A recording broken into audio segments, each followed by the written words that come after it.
morning, 5 o'clock now. I'm Joan Jones with your top stories. Our forecast today calling for some sunshine this morning. It'll turn cloudy later on, though, and we may have some showers, maybe some thunderstorms this afternoon. They'll be hit or miss. Today's high is 89.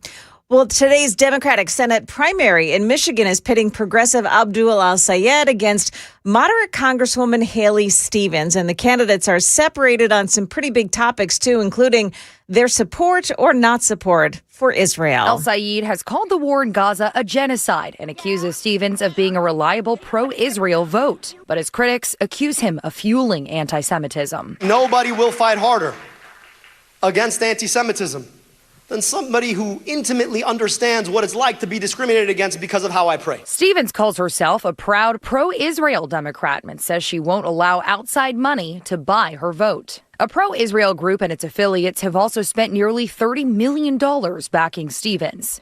That is ABC's Hannah Battah reporting. Tennessee education leaders pushing for tougher safeguards to protect students from educator misconduct.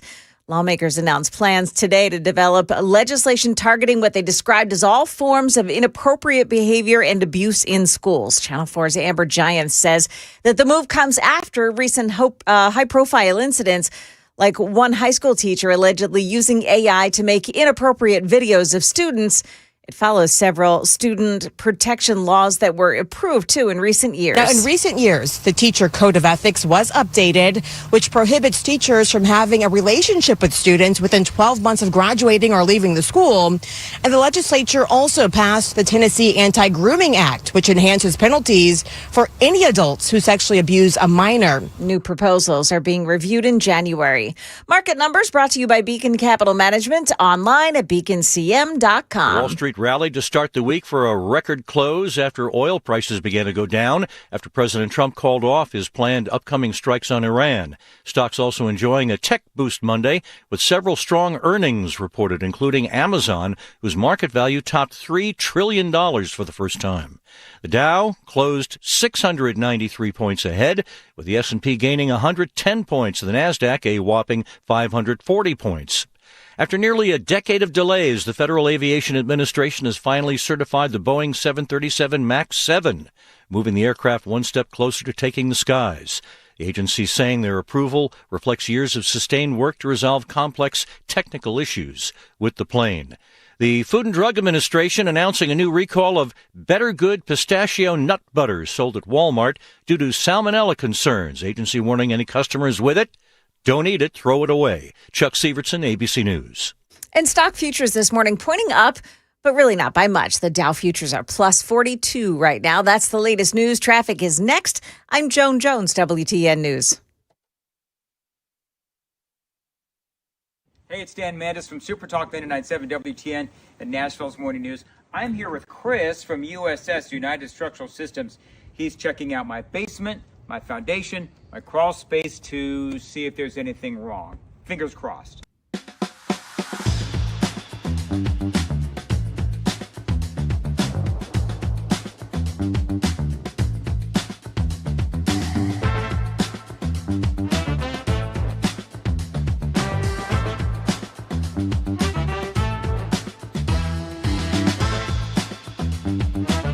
All right, so there's good news and there's bad news.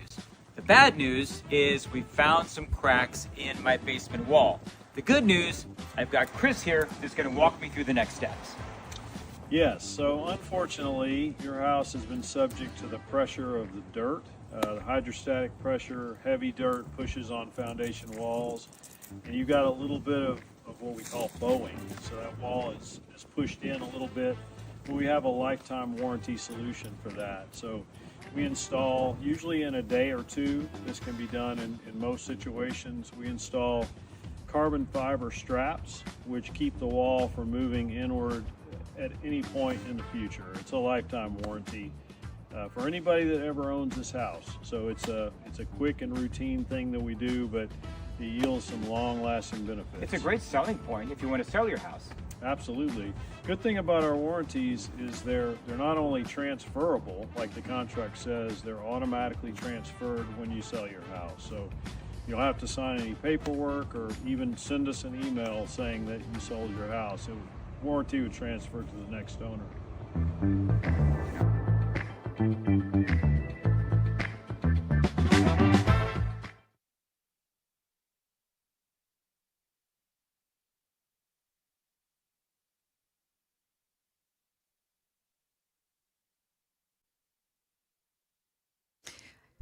There is a tree down this morning, and it's on Tennessee 49 in Van Leer. This is Houston County if you plan to travel this morning. Tennessee 49, both directions north of Yellow Creek Road, is blocked off this morning because of that fallen tree. Otherwise, the major roads heading into Nashville, looking good so far. Traffic every 10 minutes every morning on Super Talk 99.7 WTN.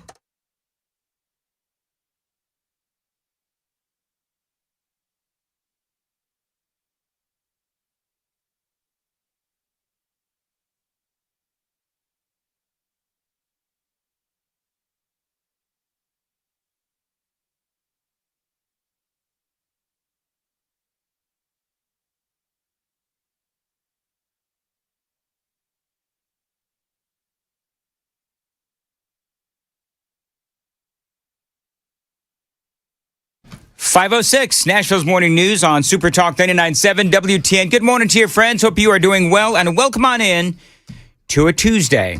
August 4th, right? It's August 4th. I want to make sure that we're all on the same page in the first few seconds of the radio broadcast. You've got it right, Dan. Do I have it right? Okay, that's probably the only thing that I'm going to get right today. Sam, I have asked to join. We're running a little bit behind in here, Joan. I apologize to everyone. It's because we do too much chit-chatting before the show begins. We call that show prep, Joan. Yeah. Oh, is that what we call it? That is what we call it. We call it show prep. Yeah. So, all right. So I'm now presenting. So hopefully you see what I see there, Sam. Nick Shirley. I got to tell you that I admire Nick Shirley, and at the same time, it's like, oh my gosh. So you know that Nick Shirley went out to Ceuta, right? Yeah. And he got chased by a crazed knife-wielding Moroccan Muslim or Muslim Moroccan, whatever. So he goes out there and he's trying to, do what Nick Shirley does. And he's just doing some on-the-spot reporting. And I guess he took a plane to Spain, the mainland, and then he took a boat into Ceuta. And he's just walking around and he's, trying to talk to folks and figure out exactly, what's going on. And he's really, in my opinion, doing a really good job. I want to play some video and some audio because he really does put himself in some dangerous positions. Now, I don't watch the mainstream media.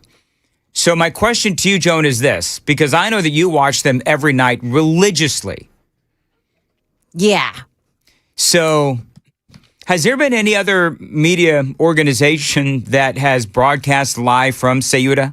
Not that I know of. Have you seen any, Sam? Anybody broadcasting live from the now Muslim enclave of Ceuta? Nope. So Nick Shirley is walking the streets, and you've got all of these Moroccan Muslims. There's like 60,000. And they've taken over. Now, I did see a story, and can you fact check this, Sam, for me real quick? I saw a story somewhere where Spain, actually, they did send in the military, I guess, at some point. And they claimed that they were able to kick out the majority of those Moroccans. Now, I don't know if that's true or not, because I'm seeing different versions of the story. Some say, like the Spanish government will say, oh, yeah, we kicked out all of those Moroccans, all of those trespassers. But there's other stories that are saying, no, that's not true. So Nick Shirley is walking the streets of Ceuta. Then headed to the center of the town with the citizen vigilante Mancia. However, within minutes, we were chased out. So now people here to feel safe, they're walking around with their dogs because Muslims do not like dogs. So apparently, Joan, what was happening was people are so irritated that they're now walking their dogs because I guess Muslims hate dogs. Yep. So now that is I don't know, do you call them Ceutans? Whatever, the people that live in Ceuta. And they're like, okay, you know what? We are going to walk our dogs in protest of all of these Moroccans, all of these Muslims that have come over and have been lighting cars on fire, trying to break into homes, assaulting people. And this is their protest, walking their dogs. And of course, you can't on the radio, you can't see, but they're yelling at Nick Shirley to cut the camera, stop filming. And now they're going to start chasing Nick Shirley.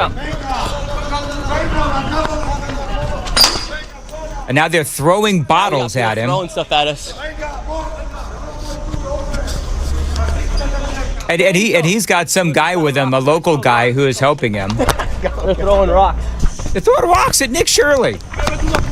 Then the guy says, I'm going to stab both of you. No. So they're running. Look, now we're getting chased. He has a knife. He has a knife. He's got a knife. And that's scary.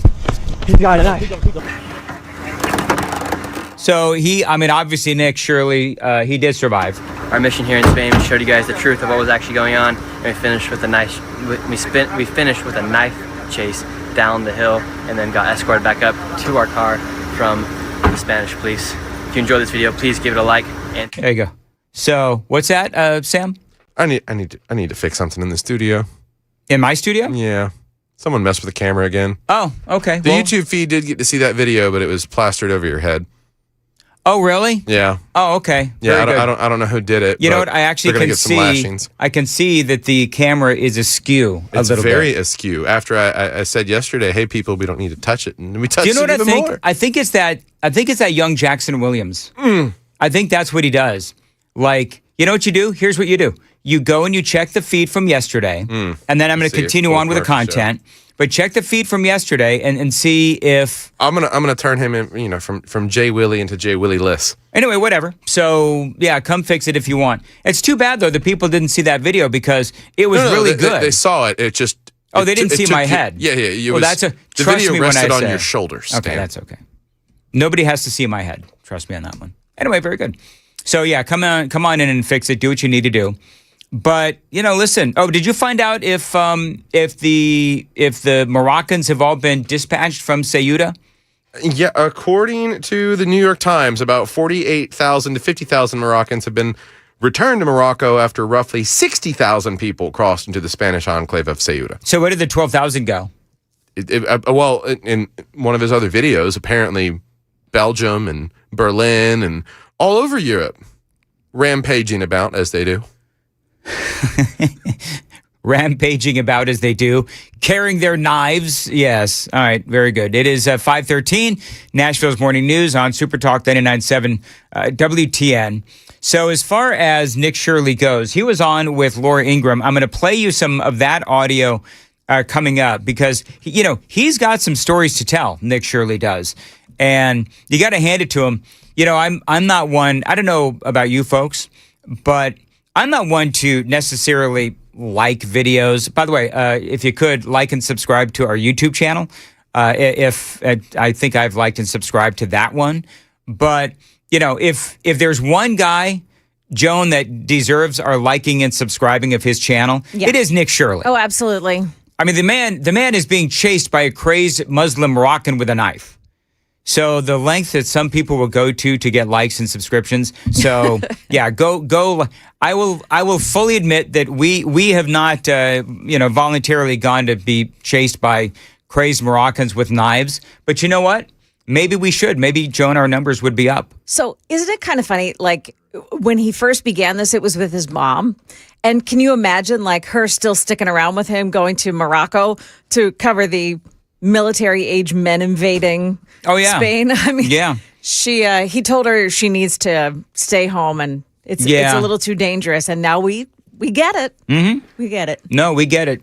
And good on Nick Shirley, by the way. And the story of like Nick Shirley and his mom. And as a mom, I bet you can appreciate this. I love it. Where he and his mom, arm in arm, shoulder to shoulder, building his channel and everything. I don't know what Nick Shirley's worth now, but he is worth every penny. All right, it is 5:15. By the way, Joan, you've been gone, but Sam has been running between studios because apparently all of our settings have been messed up this morning. So I don't know why. These things happen overnight. It's the gremlins or it's young Jackson Williams. I don't know. All right. Anyway, it is a 5:15. I'm going to throw to traffic no sounder. So, Joan, what's happening on the roads? Yeah, really nothing. Actually, it looks great so far heading in this morning. I'm not seeing delays on any of the major roadways. So things are looking really good. Just keep in mind, again, that school has begun for a number of places. Robertson County goes back to school today. Yep. So you're going to find some extra, traffic, some buses, kids running around the streets. Careful out there this morning.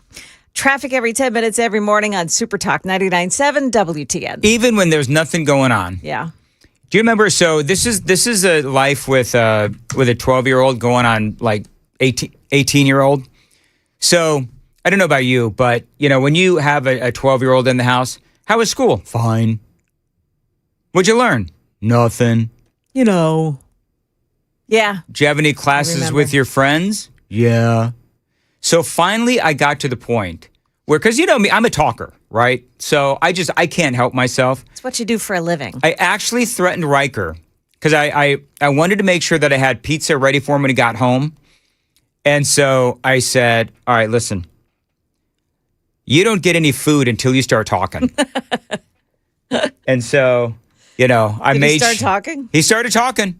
She sure did. He started talking, and it was one of those things where he had a great first day. Hopefully everybody else's first day was great as well. Bus actually dropped him off. He got on the right bus. Last year, first day of school, I think he got on the wrong bus. So we had a lot of insanity the first day last year. This year, though, things turned out to be a lot better.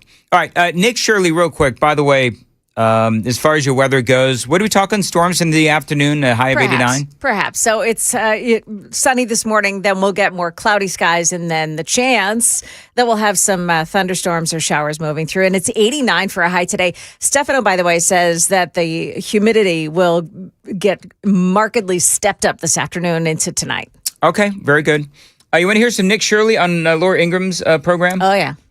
By the way, you were gone, but supposedly a lot of these Muslims now have been dispatched out of Morocco. So at least that's what they're saying. There's about 12,000 or so that are unaccounted for. And so I don't know if Dispatched out of Morocco or out of Spain? I'm sorry, out of Ceuta. Okay. So they've been sent back to Morocco, apparently. So I don't know if that's true or not, but if so, good on you, Spain. But here's what I don't understand is your Supreme Court literally said that if they come by sea, then you're not allowed to turn them back. So I'm confused as to, do you want them in your country or not? So that's part of the conversation.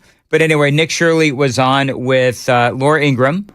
What happened after you were chased? Where exactly were you? Were there police or anyone there to help you?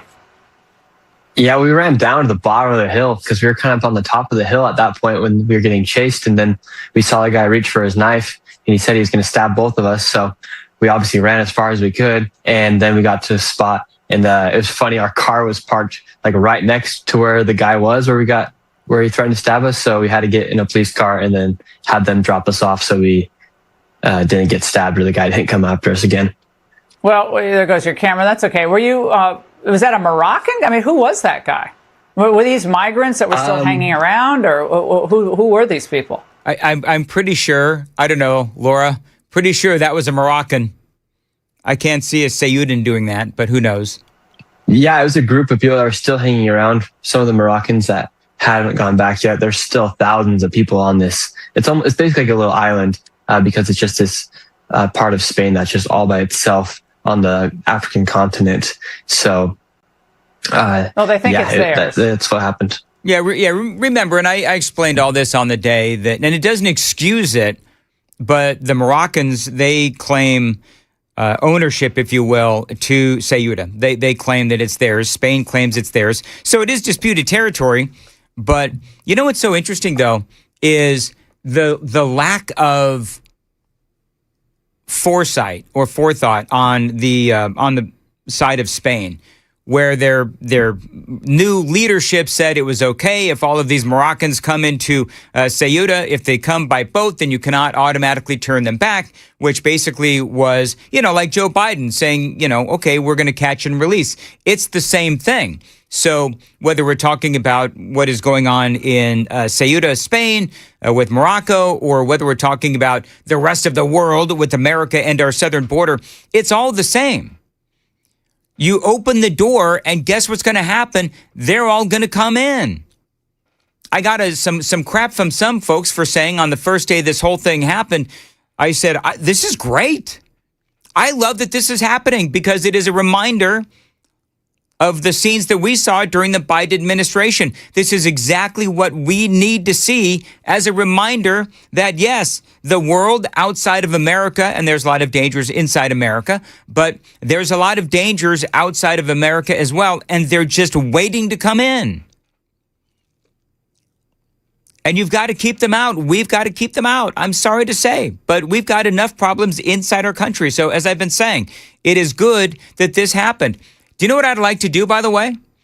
I'd like to find out, so realize, and I know the answer to this question, Joan, but I would like to know how exactly is it that Spain was able to dispatch that many crazed Muslim Moroccans in a couple of days, and what can we learn from Spain? Oh, I'd like to know that too. Do you know what I mean? Yeah. Now, well, I can tell you. I can tell you as well. It's a very small region. It's a very small area. Yeah. It's a territory. And so they're, reasonably easy to spot, I'm sure. So, they're the ones that are milling about trying to break into homes and carrying knives. So those are the people that you want to dispatch. So, yeah, I would like to know exactly how it is. That may be documented somewhere. So, Sam, once you're fixing what everybody broke yesterday, maybe we can find out how exactly is it that they got all of these Moroccans out of Ceuta. Anyway, 522, Nashville's Morning News on Super Talk 99.7. Joan, I want to do something. I want to tease one story from Joan's World coming up at 5:35. So, what is one story from Joan's World at 5:35? Okay, so now I have to get back to this. Thanks for surprising me, Dan. Absolutely. It's what I do. Yeah. Okay. So, I know. You know that the Wisconsin. In Wisconsin, they're electing, today's the primary. Francesca Hong. Right. She's running for governor. Wait till you hear what a nutball this woman is. Okay. It's really, really incredible. By the way, for this particular one, she thinks that we should be canceling one of the favored American holidays. Okay. All that and more. Plus, Joan's got the news at 5:30. Joan? Yeah, that coming up here is that Todd Blanche should be clearing a big hurdle this morning in the Senate. Got that story coming up here at 5:30 on Super Talk 99.7 WTN.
527, Super Talk 99.7 WTN, 615-737-90. Oh, wait, you know what? Hey, I need a favor. Joan, we're not sure if the super text line is working. Either that first half hour really sucked or nobody's texting. It's not working. Yeah, because usually when I sign on, I've got at least 20 or 30 text messages right when I sign on. Just people saying good morning and all that kind of stuff. So I signed on this morning and nothing. And so I'm wondering if it's broken. Sam was telling me that there have been some issues with it over the last 24 hours. Either, yeah. So do me a favor, just text in right now, 615-737-9986. Let us know if it's working. And if it's not working, okay, well then that's one less. Well, help us let you know if it's working. Yes. Because your text will send, but you may not know that it was delivered. Hey, did you know, so Joan, do you know who Ellen Page is? Oh, yeah. Okay, Ellen Page is like Elliot Page, where... Did you just dead name her? I did, I guess. You dead name her. That's what we're supposed to do on the station, Dan. I was going to say, I mean, that's okay, right? I'm okay to dead name somebody. So, Ellen Page identifies as Elliot Page. I want you to listen to what she says about biology classes. The natural world and what we learn in biology class and in terms of it seemingly being this cis heteropatriarchal system is, I don't know, however we'd say that. So she says that biology classes, in case you didn't get that, biology classes are cis heteropatriarchal systems that basically are used against queer and trans people in terms of us being made to seem maladaptive. That's just her explanation for how terrible she was playing I'm air quoting this, a male warrior in the Odyssey. Do you know why she was in the Odyssey? For Oscar purposes, because you have to have a certain, whatever you call it. You've got no, you have to have a certain number of gays and trans and all that. So, it was diversity hire, if you will. So her character at the start of the movie is this young boy that gets drafted into the war or whatever by Odysseus. And the boy playing the character as a teenager is bigger and more manly than she was as the full-grown adult. It just did not make any sense. And then you listen to her speak and you're like, that's a woman. Why are you claiming to be a man? All right. Well, by the way, apparently, so the super text line is working. So we Chris just got a whole bunch of people. We have people saying they're texting us. Good morning, very good. Dan and the kids. Mm-hmm. Yeah. So, we're good. Oh, Chris says, like your blouse, Joan. Yeah. All right, there you go. So apparently that first 22 minutes of the show just sucked because literally nobody texted in. Not one person. Yeah. Not one person said good morning. Not nice shirt, Mandis. Nothing. Well, I mean, it could use an iron, but it's okay. I hate your blouse. All right, we got to go. It is 5:32. No, it's 5:31 on WTN.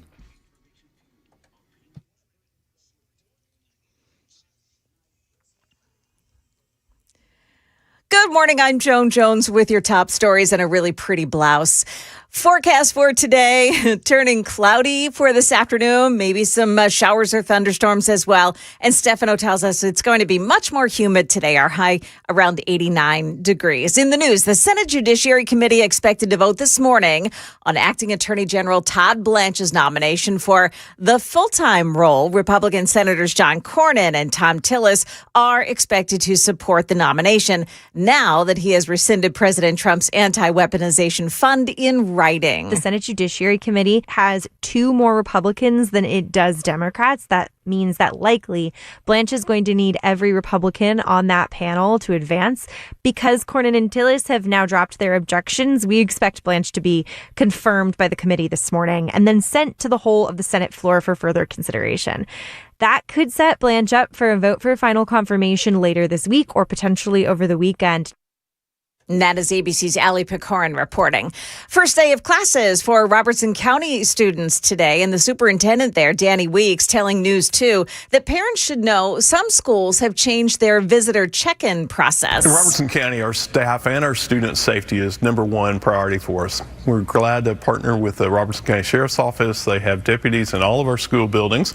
We have safety plans, and we test those plans regularly. So we're excited about the ability to come back and know that our students are safe.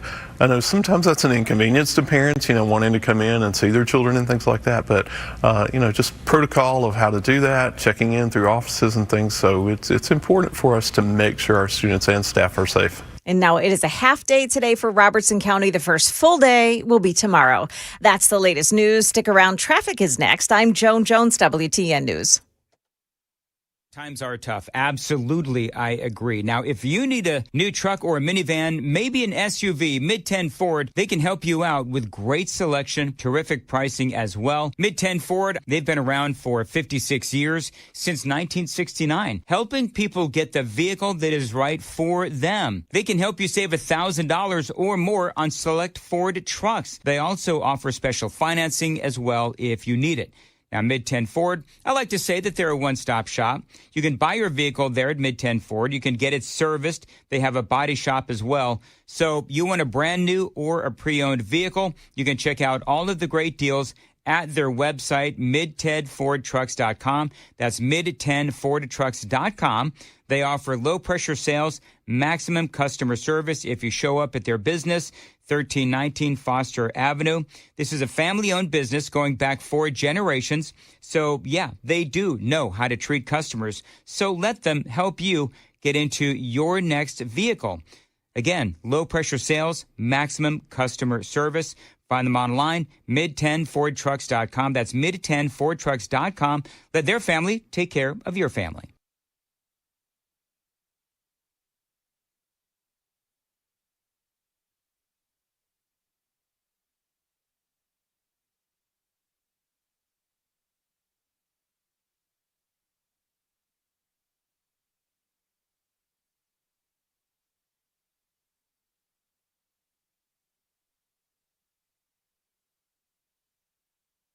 The guaranteed offer is the simplest, least stressful way to sell your home. You go to our website, you fill out a quick form, we set an appointment, we bring you an all-cash offer. Literally, there's no lockbox on the front of your house, there's no showings, we pay all cash, we close in as little as 21 days, stress-free. We've helped thousands of homeowners just like you sell your home the hassle-free way with a guaranteed offer from Mark Spain Real Estate.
No big delays this morning. Roads are still looking really clear. There is just a minor delay beginning now on 24 westbound through the Laverne area. That's normal volume. Everything else looks great.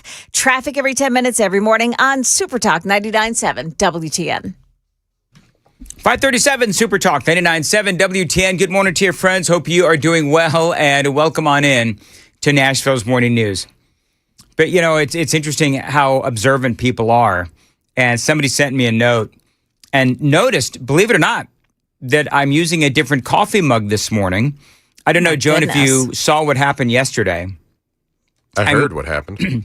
I'm leaving the studio, and that nice big black coffee mug that I had, I dropped it. Did it break? It shattered in a million pieces. I hate that. Now, here's the funny part. The funny part is that Chris Hand, instead of helping me clean up the shattered mess that is on the floor, he breaks out his camera and starts filming. Like, really? This is what you're going to do? You're going to film as I've got all of this shattered ceramic stuff around a walking part of the floor, you know, because it's where the sports people come out and everything, because our studios, you exit into the same hallway. And so he starts filming me cleaning it up, and I don't really understand why he chose to do that. So I don't know if he's going to post it anywhere or not, but so then I ended up giving some sort of a monologue into the camera, which was actually, I think, pretty funny, but I don't know. Anyway, so we'll see. He may be planning on using it for 8:35. Oh, so I see. The whole point being that maybe that's a tease for 8:35. All right, Joan Jones. It is Joan's World. All right, Joan, what do you got? Okay, so let's start out this morning with the governor of Washington, Inslee. I don't even know what his first name is, and it doesn't really matter because he was out there yesterday talking about these fires that are happening out in Spokane, Washington, and about how it's all about what you people don't believe in. Hit it. All right. Here we go. Oh, gosh. Here we go. Come on. We can do this. After that terrific setup. I know. It was a great setup, too, John. It really was. Why is this not? Okay, so I don't know if we've got. Just click on him talking. He had to evacuate because of these massive fires in Spokane. He had to evacuate because of these massive fires in Spokane County. The whole state's under threat now. Climate change. You know, he said there's climate change. Climate change isn't some existential global thing. It's our existential global thing. Neighbors. It's our friends. We had to fight for him.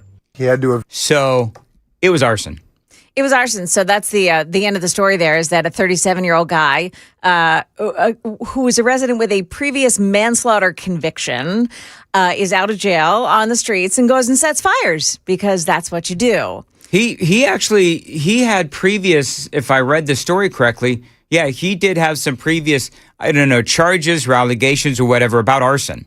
So he had been known to do this before. Yeah, and he's a guy that he was always seen walking up and down the same stretch of road, like one of those like crazy people that just walks. Sure. So he and actually somebody saw him with, you know, some things and going into the woods and coming out of the woods and then the fight. So they arrested him and then they let him go because they didn't have enough evidence. And then they rearrested him. So Governor Inslee knew that this was arson to begin with, but he had to go out there and say that it's climate change. Yeah. Does anybody in the Washington, and I already know the answer to this, but does anybody in the, you know, Washington state media, Seattle, whatever, do they call him out for his ridiculous assertions that this was climate change? I just don't think so. I mean, I think that there are a lot of people that are out there. By the way, support this guy. By the way, poor forest management, also not part of climate change. Yeah, big time. I was going to say, personal point of privilege, as the liberals like to say. The only major fire we've had in Tennessee in the last 100 years to that effect was arson out in the Smokies. If it's climate change, why is it only happening in blue states where they don't bother to manage the excess brush? Something that Donald Trump has commented on several times in regards to California. Many times. Yeah. Many times. Do you remember when California was having all those fires and Trump went out to see Gavin Newsom? Yep. And Trump was like, you know, you got to take care of the brush. You got to manage the forests. And Gavin Newsom is like, you know, getting all butthurt. And it's like, oh, we do. It's like, well, clearly you don't because it's all burning. You know what I mean? So whatever. Out there, it just takes a lightning strike. It's as if they want these fires to happen. Well, they want these fires to happen because then they get to claim that it's climate change. And in the meantime, they're killing people. And then they get to buy up the land and put low-income housing on it. That's exactly right. That's what they're doing already. All right, very good. Next. All right, so I love this story about Aaron Rodgers. Yeah. So he goes on set yesterday on the, is it Pat McAfee? Pat McAfee show on ESPN. And, you know, they're asking him about sports, but he didn't want to talk about sports. Oh, no. A couple times today, because you've been very open about coming back for this year, last rodeo, and you talked about your wife saying, hey, have another year. Mike McCarthy being here, obviously a big deal. Can you tell us about the mindset of coming into your last season? Like, that's a real thing, it feels like, because is everything better? Is everything funner? Is everything more awesome? Like, how do you kind of view this year versus maybe the years of the past? I'm going to plead the fifth. Okay. Okay. So I think because everybody knows, right? Does everybody know that Aaron Rodgers is incredibly political, and for him, he was a huge critic of Dr. Anthony Fauci, and he wouldn't get his shot. He wouldn't get the COVID shot. That's right. He wouldn't get the COVID shot. The whole thing. He did the whole thing where he got immunized. Yeah, that's what he said. Mm-hmm. Gotta love that guy. Like that absolute coward, Tony Fauci. Absolute coward. Yeah. Hey, it's back, Are baby. you kidding me? Yeah, 111 You times. got a pardon and you're in front and you pleaded over 100 times at the White House. What are you scared of, Tony? Yeah. I thought you were the science. Yeah. I thought you were I am science, and you get up there and you can't answer a question. Yeah. What are we doing? baby. And how much time did the network spend at that? How much time did they spend on my responses every week, on my vaccination status, on Taylor and Travis's wedding? Oh, he's got great points.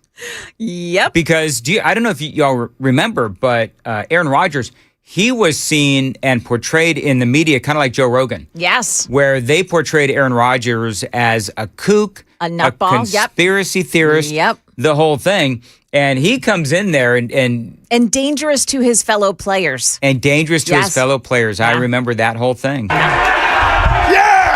Did they do even a minute? Did they do even a minute on Tony Fauci? No, I don't think I've heard anything. I bet they didn't. But on that note. And there was another scandal this offseason, too, involving a voter for MVP, for Coach of the Year. How much time did your network spend? Where's your camera? Did your network spend on that? Our network? I wish How much time did you spend? So he is talking about Diana Rossini and Mike Vrabel. Oh, is that what that was? Yeah. Okay. And the people in the background, the people that are there to watch the show, are getting riled up. Well, because they love this. Yeah. Remember, I bet these are the same people that were chanting FJB. Yes. Oh, that's right. This is awesome. Go back to Fauci? Yeah. Go back to the coward Tony Fauci and science? Hold on now. Who's spending the entire time writing in his diary about how fun it is to be famous? You got to be kidding me. Okay, so on that note. What are you going to say about me now? And Pat McAfee is like trying to get this back on track. Yeah. What are you going to say about me No, now? I got no debate here. You had a 500. No, seriously, what are they going to say about me now? Now you can't talk about the COVID stuff because obviously it was made, in a lab in China. That's like not even questionable anymore. Tony Fauci is an absolute criminal. I'm on good terms with my family. I'm on good terms with my family. What are you going to say now? What are you going to say now? I want to let you know. It's been a fun ride for you, I would assume, over the last couple. It's been a great life and a great career. And it's nice to be sitting on this side now, especially after that coward played the fifth over 100 times. He will not let it go. He will not. Yeah. Did you see in the background the guy with the Let's Go Commies? Yes. The sign, the Let's Go Commies There's a guy that has a sign that says Let's Go Commies. By the way, it's Commie Tuesday. It is Commie Tuesday. In Pennsylvania, right? Because it's Abdul El Sayed. It is the Not Senate. Pennsylvania. Michigan. Michigan. Why do I keep flipping those two?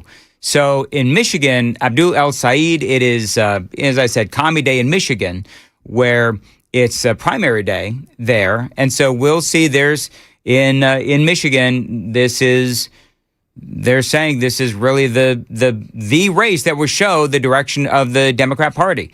Are they going to be commies? And by the way, Abdul El Sayed in Michigan, they're saying he's going to win. I mean, apparently he's winning all the polls and everything else. So he's got the liberal white women vote in the bag. What is wrong? Joan, what is wrong with liberal white women? Like, there's nothing wrong with being white, and there's nothing wrong with being a woman, but it's the whole liberal part. It's like they've lost their ever-loving minds. Have you noticed? I don't know if you've noticed this trend, but there's this new trend with liberal white women that don't actually have a life, like a home life. Yes, suicidal empathy. No, I mean, it goes beyond that. They're not just hoarding cats now, but now they have lifelike dolls that they're caring for. What? Lifelike dolls. It's about time they caught up to the male equivalent. I mean, they also have lifelike dolls. They just do different things to them. Excuse me. Moving right along. So these are like they're the size of a baby, and it looks like they're squishy like a baby. And they take them to the grocery store. Sam, can you see if you can find a video on this? I did not know that these silly women are doing this. This is a thing. Yeah. Now, are these the same women with the bolts in their head, or is this? No, these are like more like normal looking people. They're not the really out there. The ones that I've noticed anyway, they look pretty normal, but they're just caring for dolls as if they're babies. And it's really a very odd thing. There's something happening with liberal white think women. That's the real thing, it is not even close. Yeah. Yes. I've dealt with my one of my grandbabies is colicky, and let me tell you something. It is not the same thing. Did you find a video, Sam? No, I just found a description. Designer baby dolls for adult women, commonly referred to as reborn or high-end collector dolls, are meticulously handcrafted works of art designed to look, feel, and weigh exactly like human infants. Adult women collect these luxury dolls for a variety of deeply meaningful reasons, including artistic appreciation, comfort during empty nest transitions, therapeutic relief for grief, anxiety, or dementia.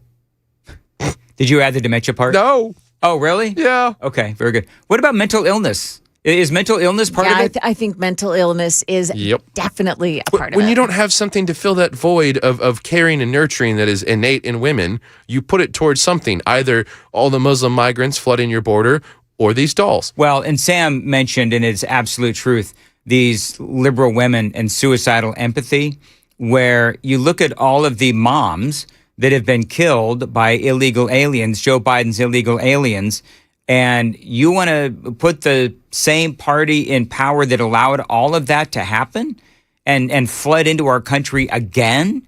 Really? You want to do that? Okay. Well, that is suicidal empathy, because they came in and they killed people like Laken Riley and Rachel Marin and so forth. And so we just suicidal empathy. And this is what some segments of our society are doing. All right, let's talk about Francesca Hong. Oh, okay. Let's do.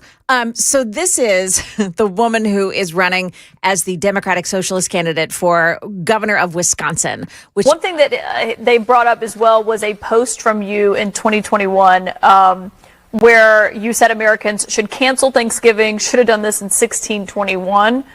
The post has been deleted. Republicans have been highlighting it. Do you still believe that Thanksgiving should be canceled? Now, before we get to her answer, I'm going to read the entire post. Yes. Cancel Thanksgiving. Should have done this in 1621. If it takes a worldwide pandemic for us to realize we should stop celebrating colonialism and the original super spreader event that killed indigenous folks and women, so be it. So she used COVID, which killed, millions, as reasoning to cancel Thanksgiving. Yep. Lovely. Go ahead. I'm a chef, and one of the first meals that I made that was for the community when I was 16 was a Thanksgiving meal. I always think my hospitality background in owning a restaurant for 7-8 years, that bringing folks around the table to share conversation and build community is always a good thing. But Thanksgiving is also a time that's incredibly painful for many people in our communities. And so I think I wanted to make sure that people understood that there are multiple views, but views can evolve. And the position that I'm running for right now, and I think my background as a chef, will actually help me become a better governor that's able to bring more people to the table. One thing that... So, there you go. Hold on. I have another we'll just play the audio from this, from her. This is her talking about her husband and In the her restaurant son. industry. Sorry. Go Her ahead. husband and her son. This is an incredible way to describe your marriage, by the way, to a white man. I wasn't always aware of the struggles of other communities of color because for me, assimilation always kind of took over. And so I did marry. My proximity to whiteness continues, right? I'm my son is biracial. He's half white and half Korean, and I think navigating, what his identity is and how people perceive him is always at the back of my mind as well. Well, that's got to be fun to be married to. Yeah, she couldn't even say a white man. She got to the point of saying, I married, and then... Assimilation always kind of took over. And so I did marry. My proximity to whiteness continues, right? Proximity to whiteness? I did marry, she couldn't say a white man. Do you know what's funny? So I'm thinking, so whenever they get into an argument, right? Because, married people know this. It's a female thing where if you as a guy and you make some sort of a mistake in a marriage, you're always reminded of it. So do you think when they get into a marriage, she's always reminding him that he's white? Oh, could be. Do you know what I mean? Yeah. It's your whiteness. It's like, you didn't take out the trash. You didn't cook dinner. And you're white. You know what I mean? So, I can just imagine that. By the way, this is also Francesca Hong, and she is talking about Donald Trump. Listen. In the restaurant industry, when we're out of something, we say it's 86th. And I'd say it's about time we 86 Trump. There you go. It's about time we 86 Donald Trump. Huh. Gee, I wonder if she meant just get rid of him or if she wants to, the president. Interesting. When was that from? That was, I don't know, a couple years. I don't know when that was. Well, in July of 2019, she was at Culver's with her kid, which is a very popular Wisconsin burger chain, right? We have a few here. Yeah. She tweeted out, I was going to say, one of my faves. I ate 2 bites of my kid's cheeseburger at Culver's in Black River Falls and told him they ran out of ice cream. Mostly just wanted to leave because I was on the verge of an anxiety attack. Too many old white people who didn't think we spoke English. And she wants to represent a state that is 85% white. And this is also a woman who has been hospitalized for mental illness. You don't say. Yeah. Hospitalized for mental illness, yet she wants to run the state of Wisconsin. So do you think she'll actually win? Like, do we know what the polling is? That's a good question. Because I'm dying to know. Because in Michigan, Abdul El Said, he is doing really well in the polls. He'll be the guy who is running for the Democrats for the Senate. Mike Rogers is running unopposed for the Republicans for that Senate seat. So, ultimately in Michigan, you are going to have Mike Rogers against Abdul El Said. What's that? She holds a lead. No. Yeah. See, this is what Republicans want. They want the crazies. Absolutely. The Marquette Law poll, she's got a 38% lead. The State Navigate poll, she's got a 44% lead. And the aggregates in late July, she's got between a 40 and 43% hold on all of the votes. Okay. Who's she running against for? Because I know that Michelle Tafoya was running. I don't know if she... In the primary, there's, it's giving me last names, Barnes and Crowley, and then apparently they have a minority of the vote as well. Undecided comes in at 34% in the Marquette Law poll. And I think Michelle, I may be wrong on Michelle Tafoya. She was running, I know she was running for something in Minnesota, and I don't remember what she's running for in Minnesota. Anyway, whatever. But this is in Wisconsin. In the general, it's close. Tiffany would get 45% of the vote, and Hong would get 42% of the vote. I hope she wins. Yeah. I do. I hope she wins. A lot of people hope she wins. Yeah, and then the entire state of Wisconsin and America can watch her melt into her mental illness. And we as a nation can see this is why you don't elect socialists or the mentally ill or communists. And I think that they're all the same thing. So that's what I would say. We're running late. 5:56. Joan's got the news. Joan. Yeah, the first deaths from psychosporiasis. We've got that story coming up here at 6 on Super Talk 99.7 WTN.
Good morning. It's now 6 o'clock. I'm Joan Jones with your top stories. The parasitic outbreak linked to lettuce out of Mexico has turned deadly, with 2 deaths now reported in Michigan, where we've seen the most cases.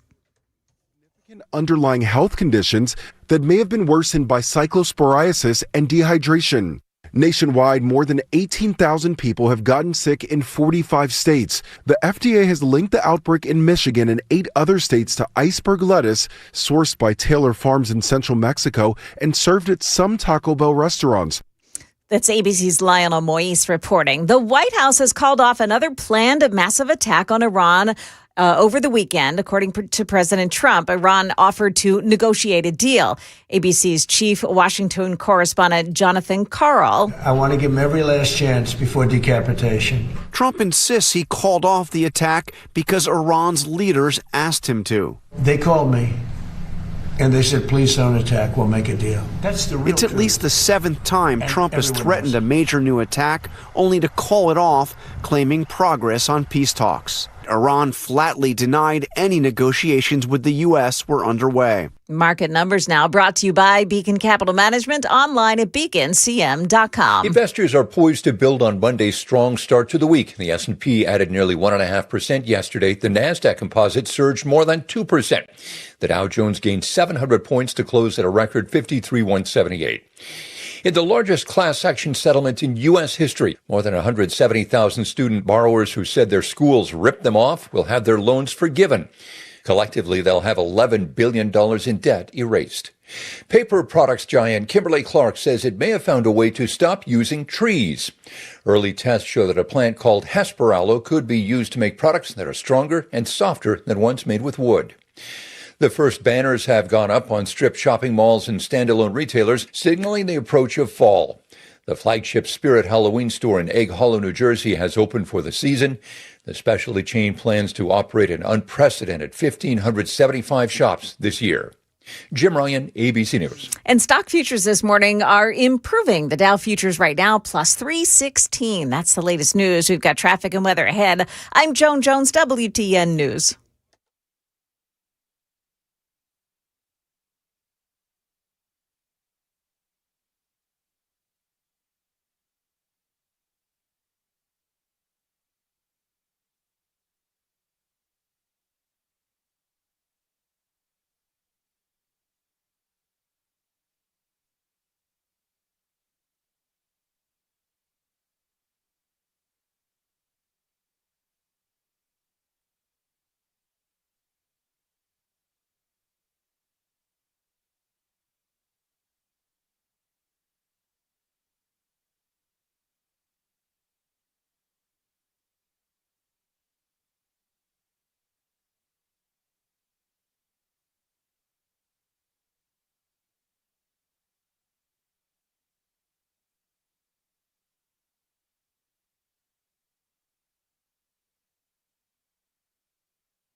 Got to watch it in Hendersonville this morning. Vietnam Veterans Boulevard, the westbound lanes before Gallatin Pike. You've got a crash. It's in the right lane. Traffic every 10 minutes every morning on Super Talk 99.7 WTN.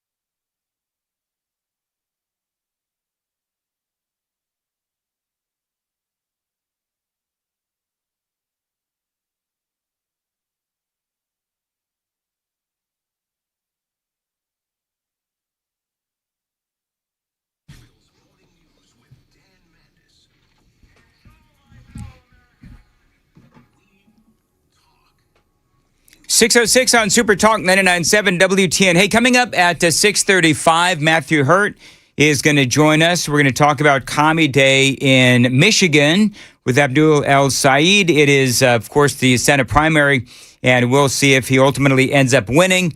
And all indications are that he will. So we're going to talk all things politics with Matthew Hurt. Again, coming up, 6:35, Super Talk 99.7 WTN. The accident in downtown Nashville over the weekend, it does continue to make headlines. We did report on this yesterday.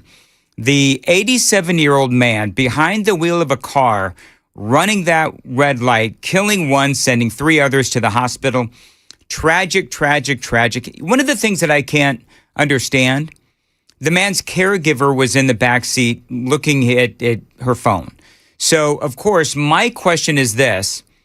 Why wasn't the caregiver driving? Because the man was 87 years old. And if you've got a caregiver, and maybe the caregiver is for the wife who is 90, but if you're 87 and you've got a caregiver, why are you behind the wheel of a car? That's number one. But number two, my question would be, because I'm going to be honest, I'm 58, and I've been driving in downtown Nashville since I got here at the age of like 46. It is chaotic. Yeah. Whenever you drive in downtown Nashville. So I can't imagine an 87-year-old. Now, Joan, have you seen the video? Of when it happened? Yeah. Yeah. He doesn't slow down. Yeah. He doesn't stop. He doesn't swerve. He plows through 4 people and just keeps going. And so, again, 1 person dead, 3 others injured. So now, of course, everybody's asking the question, begging the question, do we need age limits on drivers? Now, I'm going to tell you, I don't think so. But the bottom line is that we do need to keep an eye on the older folks that are getting behind the wheel of a car. In California, hey, you want to make that a Daily Dan poll, Sam? Do we need age limits on what is the solution to older drivers? Because, this does happen quite often. So do we need to perhaps stop allowing them to drive after age whatever, or B, just additional testing beyond the age of 70? Maybe that's, A and B, or whatever else you can figure out. But in California, drivers age 70 and older must meet additional renewal requirements, including vision screening in Florida, the free state of Florida. Drivers 80 and older must pass a vision test at each renewal. In Texas, drivers 79 and older have more frequent renewal requirements. And in Illinois, as of 2026, routine road tests based solely on age are required only for drivers 87 and older after the state raised that threshold from the age of 79. So it was 79, now it's 87, and these are routine road tests based solely on age. So that seems to make sense to me. Now, it looks like as far as what happened in Nashville, we don't really know what happened. He just didn't stop, and he didn't try and maneuver to avoid hitting those people in the crosswalk. Now, what we're trying to figure out, maybe he had a medical emergency, maybe he had a heart attack, maybe there was an issue with the car. He may not have seen the red light. Maybe he confused the brake pedal with the gas. And that is often the case. Confusing the brake pedal and the gas? Mm-hmm. Also, there's another woman who is she has brain bleeding and internal bleeding, and she's fighting for her life. So one of the ones that was hit? Yeah. So she's one of the 3 that is still hospitalized. Yeah. Well, there was one woman from Knoxville, and she's been released from the hospital, but the rest are still hospitalized. I think they're in critical condition, if not worse. This woman, her name is Diane. She's in pretty bad shape. Okay. Well, prayers for Diane. Yeah. So in Nashville, they have this Vision Zero initiative, and they're trying to prevent traffic deaths in Nashville. So they're considering a couple of different things. You ready? Should car traffic be eliminated on Lower Broadway? Now, this has been discussed since at least 2018. And so I don't know if you've ever been to Lower Broad and you've been trying to drive in that area. I get why we would say, okay, you know what? No more car traffic on Lower Broadway. But you know who's against this is the business owners, because the business owners are like, okay, well, if we make it hard for people to get to Lower Broad, if we make it harder for people to get on Lower Broad, then that is going to impact our businesses. Now, here's my question. Is there enough parking in the perimeter around Lower Broadway to accommodate all of that additional parking?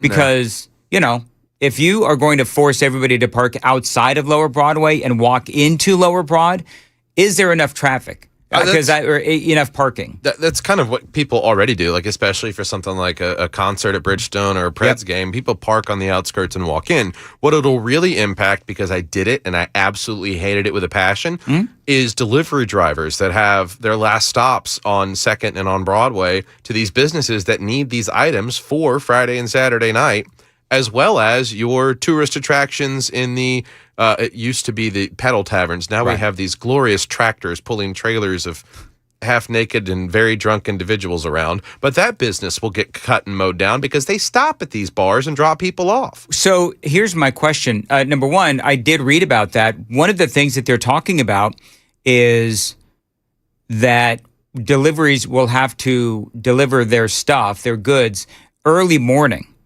before the big crowds when no one's happen. at the business, though. These places don't open until 2 or 3 in the afternoon. No, I get it. There are going to be challenges. I totally understand. In 2018, city officials said they had previously explored the idea of closing Lower Broadway to east-west traffic, an idea that several honky-tonk owners vehemently opposed at the time. Portions of Lower Broadway are closed to traffic from time to time. Of course, we know when there's major events like Nashville's 4th of July celebration and during CMA Fest. So now I guess the thought is that we need to close down traffic on Lower Broadway. I don't know if it's going to be all the time or if it's just going to be, Friday nights and Saturday nights and that kind of a thing, or just in the afternoon and evening when traffic is a lot worse. But, here's the thing. Realize the accident with the 87-year-old driver, it had nothing to do with any failure of the city or traffic laws, if you will. It was a failure of this driver or his vehicle. Now, we get millions of people. When was the last time listen, I'm not downplaying this accident. It's a horrible, horrible thing. But I don't want to overreact to it either. So I don't know if we should close Lower Broad or not. I don't think that we should, because this was an anomaly. This is something that was a horrible accident, and I don't want to overreact to it, but I'm curious as to what people think. So Super Text line is open, 615-737-9986, 615-737-WWTN. Bottom line, here's what I want to know. Do you believe that we should close Lower Broad outside of the special events? Should it be closed to vehicle traffic to try to save lives? Because that is what the Metro City Council, that's what they're trying to decide if that's what they want to do. And a lot of the business owners are saying they don't want that to happen. I don't know. As a guy who really doesn't go to Lower Broad all that often, I'm sort of whatever on it. I've stopped going to Lower Broad. I think, Joan, you probably never went to Lower Broad. I'm over it at this point. I've lived in Nashville long enough to, I don't have to go to Lower Broad. So I was there in the spring. It was, I think, the nicest, like the first really nice day in April. Mm-hmm. And I was shocked at how many people were out and walking and that traffic was moving really well with all these people. There were just so many people on the sidewalks and spilling into the streets. I thought things moved really well on the streets. See, I kind of feel that way too. Yeah. I've driven in Boston. Yeah. I've driven in New York. Joan, anything going on the roads real quick? Yeah.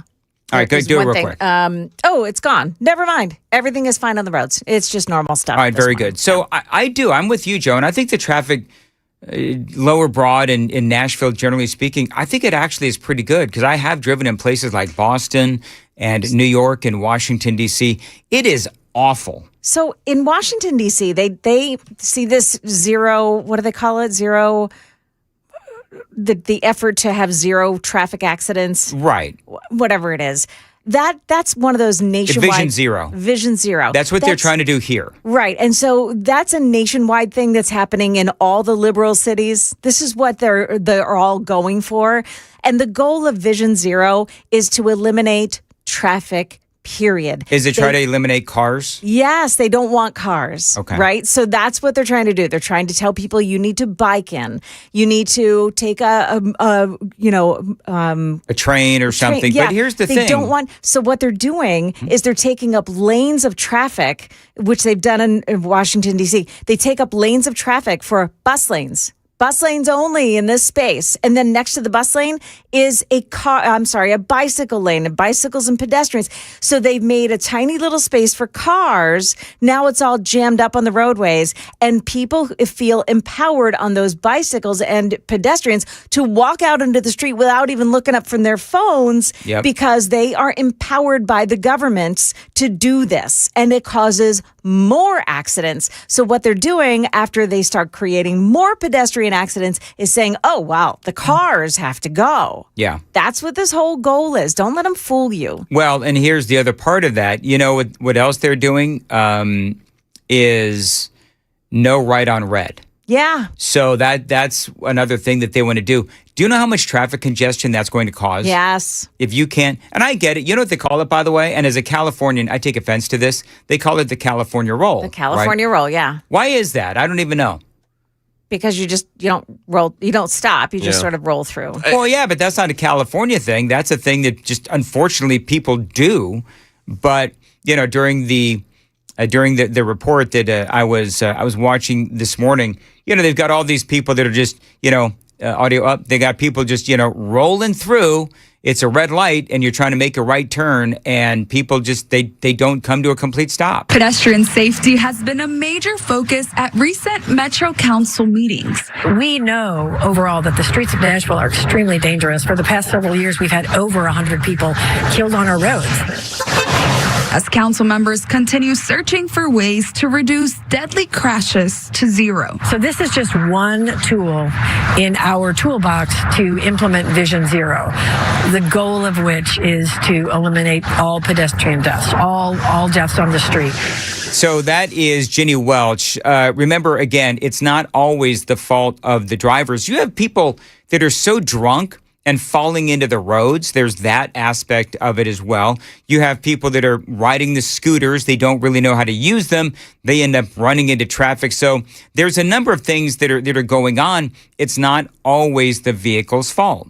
One proposal would ban most right turns on red within Nashville's urban services district, which includes downtown and surrounding urban neighborhoods. Councilmember Jenny Welsh is one of several sponsors. We know a lot of people are injured because of right turn on red. We know that people don't stop on right turns on red. They kind of roll through the stop. So they're doing this in cities, and Joan and I were just talking about this. They do this in cities like New York and Washington, D.C., Ann Arbor, Michigan, Cambridge, Massachusetts, parts of Atlanta, actually, as well. So there is something to be said for these liberal cities wanting to discourage people from utilizing cars. This is happening in other parts of the country.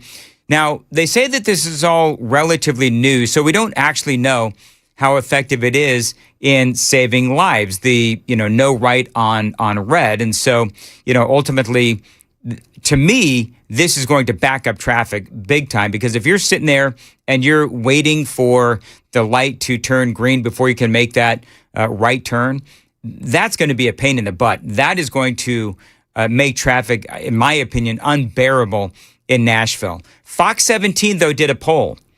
Should Lower Broadway be for pedestrians only? 76% said yes, 24% no. So we did our own little YouTube poll. So real quick, if we could, Sam, because I know I've got a couple of different things going on. On the YouTube poll, what was our YouTube poll? The solution to old drivers. Okay, so let's not do that. What are people saying on the super text line about whether or not we should close Lower Broadway for pedestrians only, no vehicles? vast majority of people on this Fox 17 poll said yes. 76% said yes, 24% no. On the super text line, not a lot of it, but 1446 makes a good point. It just means the party will move from the sidewalk and bars to the middle of the street. That's true. Yeah. That is very true. More trash, puke, other things. And here's the other problem. We were mentioning some of the other cities where they do this. Well, realize in a lot of those other cities, you know what they have? They have really good train and subway systems. Well, and I saw people clamoring for that in some Facebook comments. Oh, give us a light rail. You don't want that in this infrastructure. First of all, what it would take to build would just be even more frustrating than what it would be when it was operational. And the only people using it are the ones that don't have cars. It takes away your autonomy. 1959 makes a good point. The law is right on red after a complete stop. So if some of these officers standing there on the corners would start stopping people and ticketing them for right after red without a stop, we might actually get some people adhering to the letter of the law when it comes to that. Joan, we have well documented your problems with obeying traffic laws. So let's ask this. Gosh. So let me ask this. When you get pulled over, do you actually find yourself obeying the traffic laws after the many times that you've been pulled over? You do. It is a reminder, is it not? It is. So, it is. So when I got pulled over first time in like 10 years, a couple of weeks ago, I have been watching my speed. It is a reminder that, you know what, I do need to watch my speed. And supposedly I was going over about 12 miles an hour over the speed limit. So I have been watching my speed. So yeah, you know what? That guy brings up a great point. Why don't we first, before we start interrupting traffic throughout Nashville, as far as the right on red, let's start pulling people over and giving tickets and saying, you've got to make that full and complete stop on red, and then you go. Well, you could even take it a step further. You could in some way district Second and Broad in kind of a special traffic zone where if you do commit a violation, the penalty is significantly more expensive. Yeah. Instead of $150, $180 for a right on red violation, make it $250, make it $300. A lot of those people are going to end up being tourists because locals do not drive Second and Broadway on a regular basis. You could not get me down there to all the tea in China. Yeah. There's just no way. And because of the safety hazards that it would cause, it would send a glaring reminder that you're not going to behave this way when you're in our town. Sam, when you pulled over, do you start obeying the traffic laws? When I get pulled over, I mean, yeah, in that exact moment, that's when I decided to start obeying the traffic laws. In that exact moment, as the red and blue lights are behind you, that's when you decide. No cop, no stop, as Mama used to say. Oh, man. 6:24, Joan's got the news coming up at 6:30. Joan. Yeah, we have more on that woman who is in critical condition still after the accident on Lower Broadway over the weekend. Her condition, what her friends had to say about it, it's all coming up here at 6:30 on Super Talk 99.7 WTN. Thank you, Joan. 6:24 in Nashville's Morning News on Super Talk 99.7 WTN. Dan Mandis here. So many people, maybe even you, are living with cataracts, and you don't even realize how much it is impacting your everyday life. Now, the good news is the fix is quick. It all starts with a personalized consultation with Dr. Horn at Vision for Life. Now, if you've been dealing with blurry or cloudy vision, glare, maybe halos around lights, colors that just don't seem as bright as they used to be. Now, these are all signs of cataracts, and for a lot of people, driving does become difficult, even dangerous, especially at night. Some people even experience double vision in one eye. That's not something, friends, that you have to live with. Cataract surgery these days, it is fast, it is painless. The results can be truly life-changing. So don't wait. Call my buddy Dr. Jeff Horn and all the vision pros at Vision for Life. That phone number is 615-436-2020, 615-436-2020. The website visionforlife.com to schedule your cataract evaluation with Dr. Horn today and find out if you qualify. 615-436-2020, visionforlife.com, and start seeing clearly again.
Good morning. It's 6:30. I'm Joan Jones with your top stories. And real conversation about revisiting certain things. For example, and I know this is going to be I am not sure where that is coming from. Thank you. The full forecast and traffic coming up in 5 minutes. Officially, one man is dead after an elderly driver ran a red light on Lower Broadway on Saturday and plowed into pedestrians. That happened over the weekend. Well, now News 2 is reporting another victim is in very critical condition. Says her friend Diane is fighting for her life in the hospital. She had brain bleeding. She had internal bleeding. She's got so many fractures in her ribs, so many broken ribs, so many fractures in her legs. Misty says Diane was on her way to Barry Manilow's concert in downtown Nashville. Misty says she hopes this tragedy sparks conversation with Nashville leaders around safety concerns on Broadway. Hey, Tennessee, let's do better. Let's get some safety precautions in there. Shut down Broadway, where the major bars are. Shut it down for all vehicles coming down. If you can't afford the barriers to be popped up at a red light, then you need to implement shutting it down completely. That is News 2's Kendall Ashman reporting. Well, now the former Olympic canoer David Hearn has vandalism charges dropped in the case against him in that Washington, D.C. reflecting pool incident. His lawyer is speaking out. Joshua Kolb saying that the evidence against Hearn just wasn't there. The documents that were handed over from the Department of Interior to the Department of Justice are part of the record. They're in the filings right now for the public to see, as well as the court. All of that is now a matter of fact. U.S. Attorney Janine Pirro saying that the evidence provided by the Interior Department showed the contractor hired to replace the liner was to blame. President Trump, however, has said that Janine Pirro, quote, folded like an umbrella. That is the latest news. Traffic and weather next. I'm Joan Jones, WTN News.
There is an enormous problem this morning on 65, the northbound lanes at Bethel Road. It's closed off right now. Bethel Road, that's exit 104 to exit 108 for Springfield White House. We're looking on the cameras, and it looks like there are two tractor trailers that collided. One of them is currently on fire. It is a massive fire that crosses all the lanes. Again, on 65 North in the White House area, closed Bethel Road to Springfield White House. This is a really serious crash this morning, and this is going to cause some delays for a long time. Otherwise, on the major roadways this morning at B&A, you've got an accident on 40 westbound. Make that debris on 40 westbound. It's under Donaldson Pike, and that debris looks like some tire treads in the left two lanes. Those two lanes have been blocked off this morning. Traffic every 10 minutes every morning on Super Talk 99.7 WTN.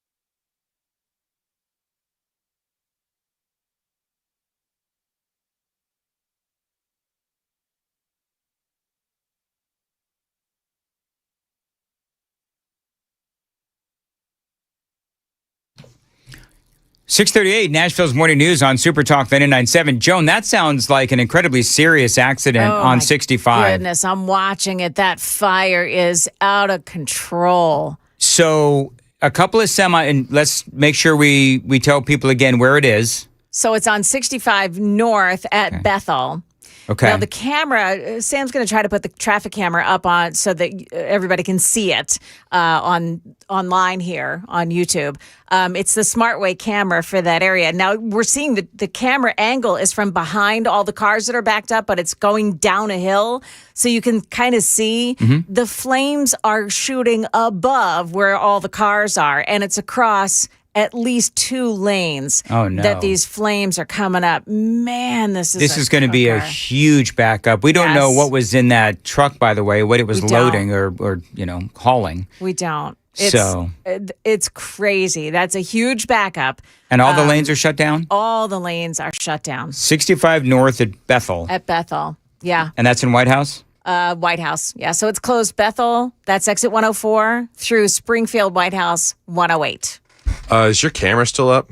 Yeah. On that? Yeah. It's not letting me access it on the TDOT website. Interesting. Ooh. Okay, so they just changed the angle. They're working on an angle change right now. I'm hoping that they're not taking it down because of the seriousness of it. Right. Yeah, they're saying the media could not be loaded now. Wow. Oh, man. So they're taking away the access to the visual. Yeah. Interesting. All right. Well, Joan, pop in anytime. Okay. And keep us updated on that problem. Big problem, 65 northbound at Bethel in White House. Matthew Hurt is joining us on Super Talk 99.7 WTN grassroots political analyst. Matthew, always great to have you on. It's a commie day in Michigan. Abdul El-Sayed is running to be the Democrat nominee for the Senate race there in Michigan. So, you and I have talked about this before. This is for the Democrats. This is really where they will be defined as, are they going to be the party of commies, or are they going to try to moderate more towards the middle? And from what I've seen, it looks like a lot of the polling shows that Abdul El-Sayed is possibly going to win. Well, Dan, the most interesting poll to look at, and as I've said on this program a number of times, one poll doesn't tell us much, but a number of polls tells us a story. The Emerson College poll had Abdul El-Sayed in January at 16%, and Haley Stevens at 17%, with a third candidate who ultimately dropped out right after Independence Day was polling at 22%. Since then, El-Sayed has gone up to 24% in April.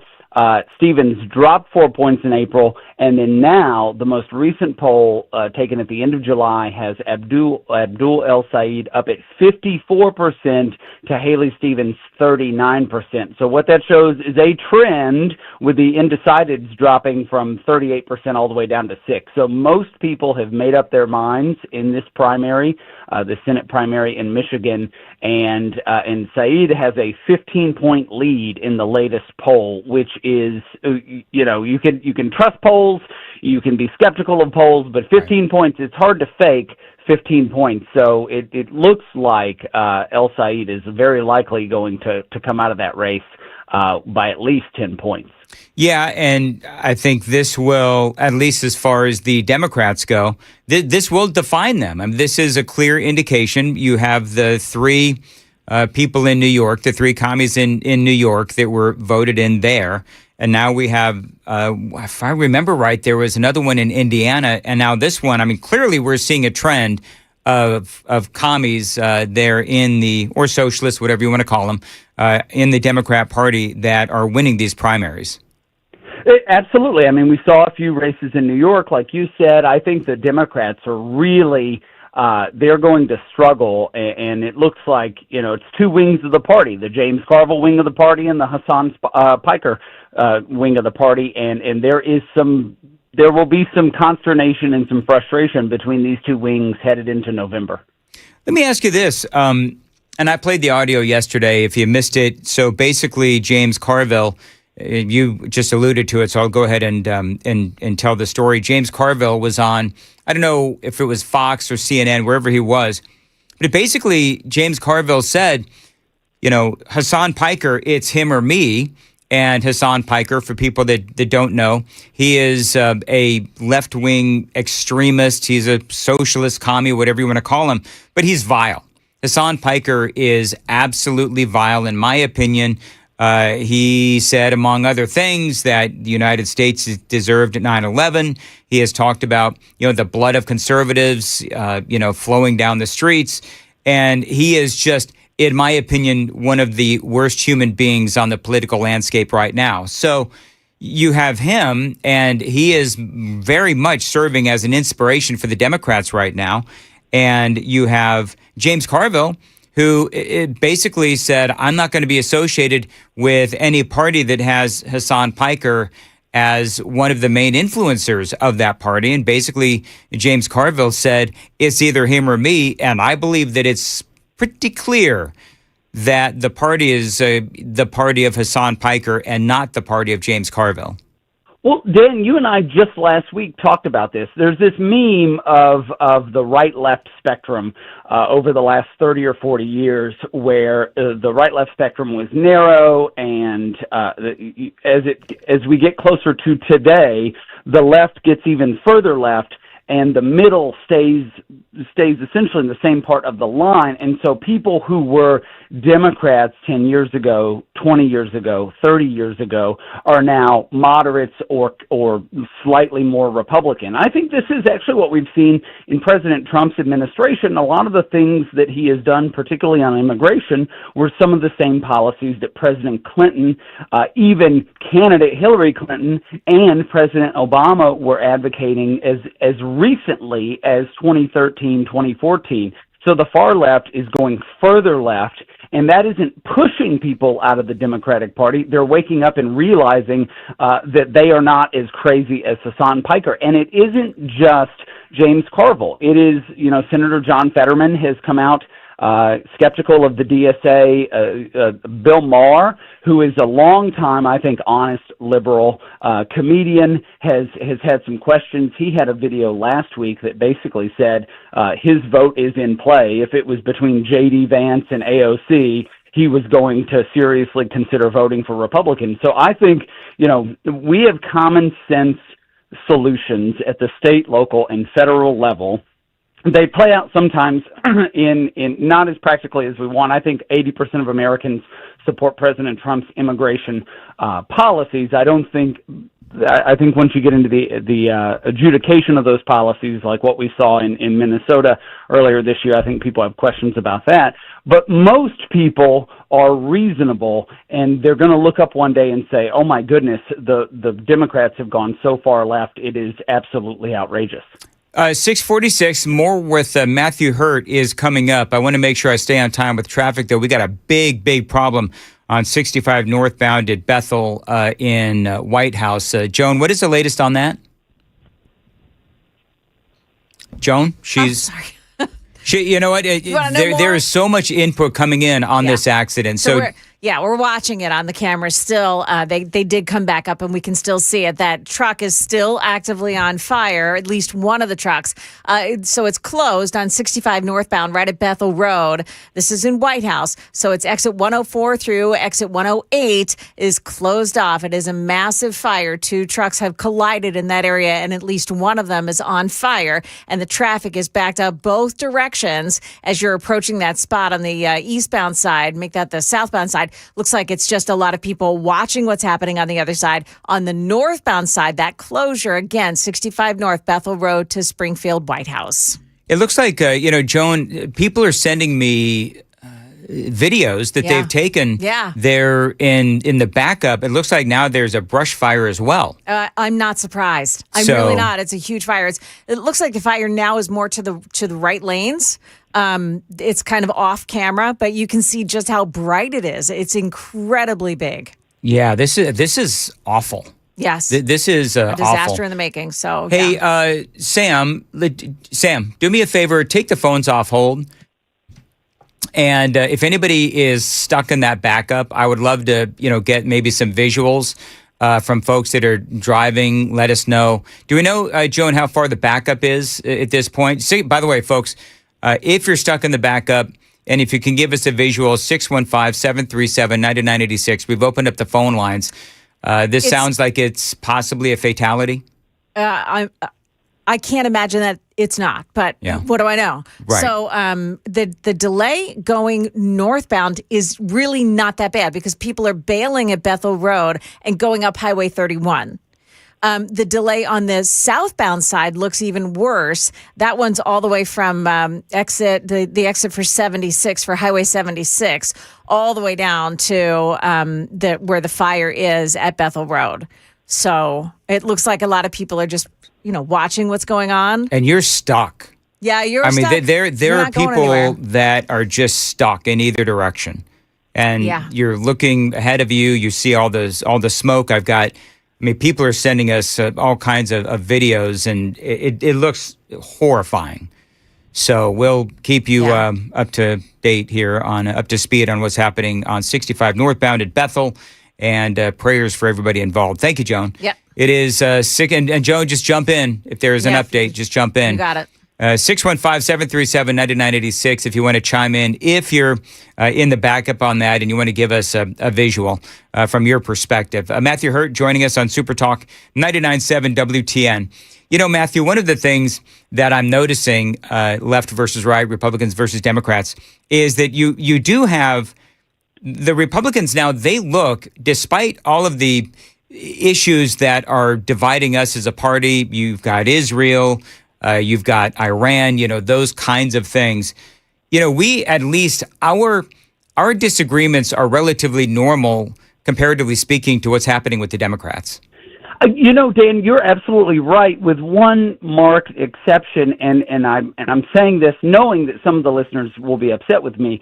Look, support for our action in Iran has plummeted. Two-thirds of Americans don't support it, and 72% of Americans think gas prices are extremely important or very important, with 68% of Americans saying that the case for our involvement in Iran was not made in the early days. And so there is this broad swath of middle America, people who don't think about politics, who aren't watching the news, who don't listen to talk radio like this, and they just see high gas prices. They just see higher grocery bills, and they don't even know that Hasan Piker has hijacked the Democratic Party. And so when they're looking out there for options, they don't make the most informed decision, and that's because we trust we vote for our politicians, we trust them to do what they say they're going to do, and then we go about our lives. And so this is the problem. I think this is the question that Republicans have to answer in November. And I do think we're starting to see the communications are getting in line among Republican candidates and with President Trump calling out the DSA for hijacking the Democratic Party. This is a big deal. I mean, all it takes is one or two elections of a new wave of AOCs and Abdul al-Sayeds before we have lost the Constitution. And that's not an argument you'd make to somebody in the middle of the road, but it is an argument that is important for us to understand as we go out and talk about these issues and talk about these candidates. One of the things that we, of course, as you know, we have a governor's race going on here and other races as well here in Tennessee.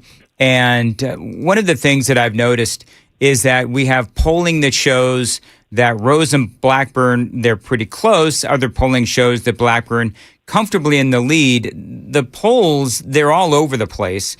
All the polls, though, do agree the race has gotten tighter between Blackburn and John Rose. Monty Fritz, the polls are showing is in third place. Some polling is showing that Monty Fritz will be a spoiler for either Blackburn or Rose. So I don't know. Polling, I should say, early voting is over. Do you have any thoughts on what's going to happen on Thursday? Well, you guys are going to be at Hot Springs in Murfreesboro. That sounds like a really fun time. But the latest poll that I've seen is the Fabrizio Lee poll that has Marsha at 42%, John Rose at 25%, and Monty Fritz at 22%. Now, I won't call any candidate a spoiler because I think candidates run and their voters support them. But if you were to add 25 and 22, you get 47. And there is a universe where a 1-to-1 challenge to Marsha Blackburn with only one other candidate in the primary, she would have been in a lot of trouble headed into the primary. And this is unfortunately not the case. And I've said this before, Dan, the 2006 Senate primary with Bob Corker, Ed Bryant, and Van Hillary was a very similar race. And I think that is the missed opportunity for conservatives or for anti-establishment voters in a race like this. Is they should have coalesced around one candidate and not had two options. Do you see a world where maybe a Monty Fritz decides to? Because I've talked about this before. You see a world where Monty Fritz might decide to, I don't know, drop out and throw his support behind a John Rose? It is entirely too late for him to do this. However, people do run for more than one reason, more than just winning the current election. I think that somebody like a Monty Fritz could build a statewide operation, a political action committee or a political group to stay relevant and to talk about the issues. And that is very important. It's important when your candidate doesn't win the primary. It is important for you to stay involved, and when you're the losing candidate, it's important for you to stay involved. It is easy to get frustrated and to say, the system is rigged against us, we're the grassroots, we didn't have the money, or we didn't have the resources, and to walk away. The establishment, quote unquote, whoever that is, wins when you do that. And that is a Ron Paul. I voted for Ron Paul in 2008 and in 2012. I've never voted for a Republican nominee for president in the primary. I've always voted my conscience, but I've stayed involved, and that's what I want your listeners to take from this. Stay involved and maybe run for office yourself. And I got to tell you, Monty Fritz, and I like Monty Fritz. I actually did the math, and of the three candidates, Blackburn, Rose, and Monty Fritz, I have actually given Monty Fritz the most airtime of those three, I believe, on my show. So nobody can accuse me of favoring, other candidates over Monty Fritz.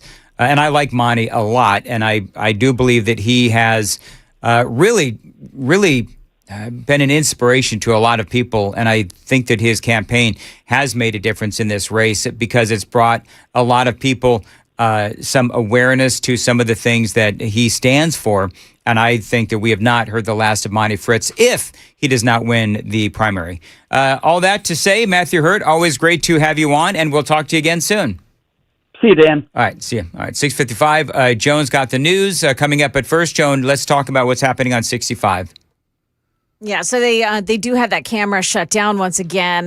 There's no ability for us to see what's actually happening on the road, except that some super texters, God bless you, and I pray that you are safe while you're doing this, have been sending us video of the crash scene. Now, it looks like there's a truck, a tractor-trailer truck in the left lane. This is heading northbound on I-65, right at the Bethel Road exit. There is pieces of a truck still in the left lane. That is extinguished. It doesn't appear to still be on fire. The fire is on the grassy part of the right lane. So the right lane on the grassy side of the right lane, that's where there is another vehicle. That looks like it may actually be a car that is fully engulfed in flames and sending up just a huge plume of smoke. So the traffic is held up behind that. It's very jammed up, both north and southbound. You're going to find 31 West also very jammed up as people try to avoid that spot this morning.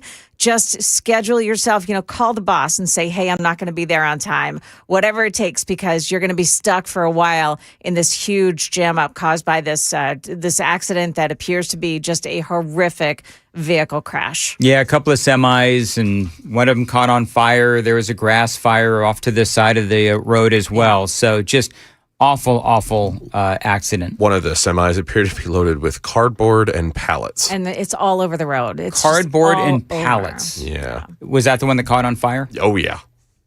Wow. It's Super Texter sent in a photo. Pull it up without showing their number. It's just awful. Remarkable how quickly something like this just consumed an entire, 100,000-pound vehicle. Well, again, prayers for everybody involved. We'll keep an eye on the roads. And it is 6:57, Nashville's Morning News on Super Talk 99.7 WTN. I want to tell you about my friends at USS, United Structural Systems. We have had a lot of rain, had a little bit yesterday afternoon as well. You could end up with water in your crawl space or your basement. That moisture could be an indication that you have waterproofing issues. It also means that you need to call my friends at USS United Structural Systems. Now, this is the company in Middle Tennessee for all things, not only waterproofing, but also foundation repair and concrete leveling. Now, listen, if something goes wrong, you need to get it fixed immediately. And if you need financing help, USS is here with 3 different options. They're offering you a 10% discount if you pay in full, or fix it now, pay it later with 18 months, no payment, no interest, or you can choose 36 months, no interest with low payment options for qualified homeowners. Their phone number is 615-488-7855. By the way, those great financing options for a limited time. So if you want to take advantage of those, you've got to call them today, 615-488-7855. USSTN.com is the phone number, USSTN.com. Tell them Dan Mandis told you to reach out. We guarantee our best. Call USS, 615-488-7855, USSTN.com.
Good morning. It is 7:02. I'm Joan Jones with your top stories, and your full forecast in traffic is coming up in 5 minutes. But just a reminder that 65 northbound still shut down. Bethel Road to Springfield, White House, exit number 108. There is a massive fire after a crash there. Be careful in that area. The southbound side is also very slow this morning. We'll have more details coming up. Today's Democratic Senate primary in Michigan is pitting progressive Abdul Al-Sayed against moderate Congresswoman Haley Stevens, and the candidates are separated on some major topics, including their support for Israel. Al-Sayed has called the war in Gaza a genocide and accuses Stevens of being a reliable pro-Israel vote. But his critics accuse him of fueling anti-Semitism. Nobody will fight harder against anti-Semitism than somebody who intimately understands what it's like to be discriminated against because of how I pray. Stevens calls herself a proud pro-Israel Democrat and says she won't allow outside money to buy her vote. A pro-Israel group and its affiliates have also spent nearly $30 million backing Stevens.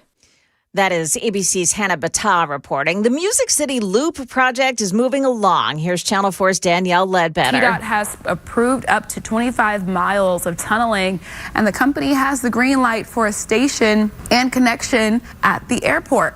Planned stops also include 3 downtown residential towers, the Prime, Alcove, and Paramount. A direct access station is also planned for the JW Marriott downtown. And on a recent blog post, the Boring Company said it's hiring more employees. You can check out the Boring Company's career page to learn more.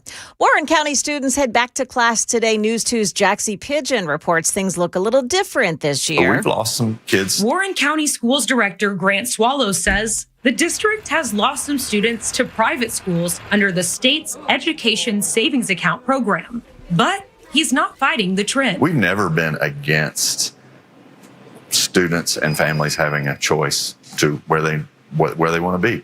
Frankly, that's when it's successful, is when students and families work together to find the right fit for them. Fewer students means less funding for the district. But Swallow says it has not derailed the system heading into fall. We still have about 5,900 students, which is down about 75 from the year before.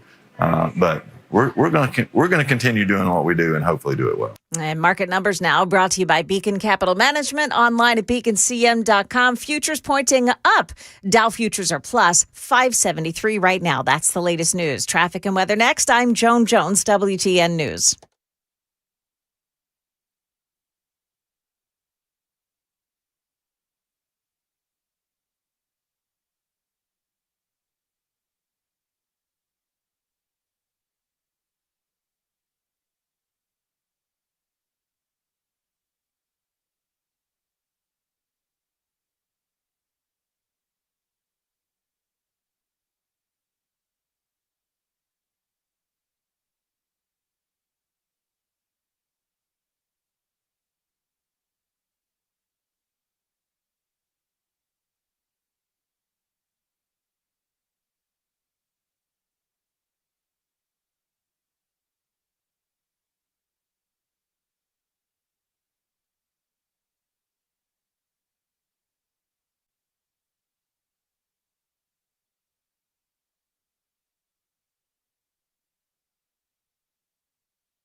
Okay, we have a look at the crash scene again now. The TDOT cameras are back up, and they're showing quite a backup, not just northbound on 65 but at Bethel Road, but also on the southbound side approaching that spot. Looks like police had maybe been metering out the traffic there a little bit. So you do still have a fire going on 65 northbound right at Bethel Road. It's at exit. The mile marker there is 103.9. The exit mile marker is 104. So you've got it closed off from 104 to 108. The TDOT crews there are on the way. They're bringing along a backhoe and a skid steer, so that they can clear all the debris away. And there is a lot on the roadway and on the sides of the road. There's a tractor trailer perhaps on fire there. But again, northbound 95 still closed. Exit 104 to 108 for that massive fire and accident that took place earlier this morning. Traffic every 10 minutes every morning on Super Talk 99.7 WTN.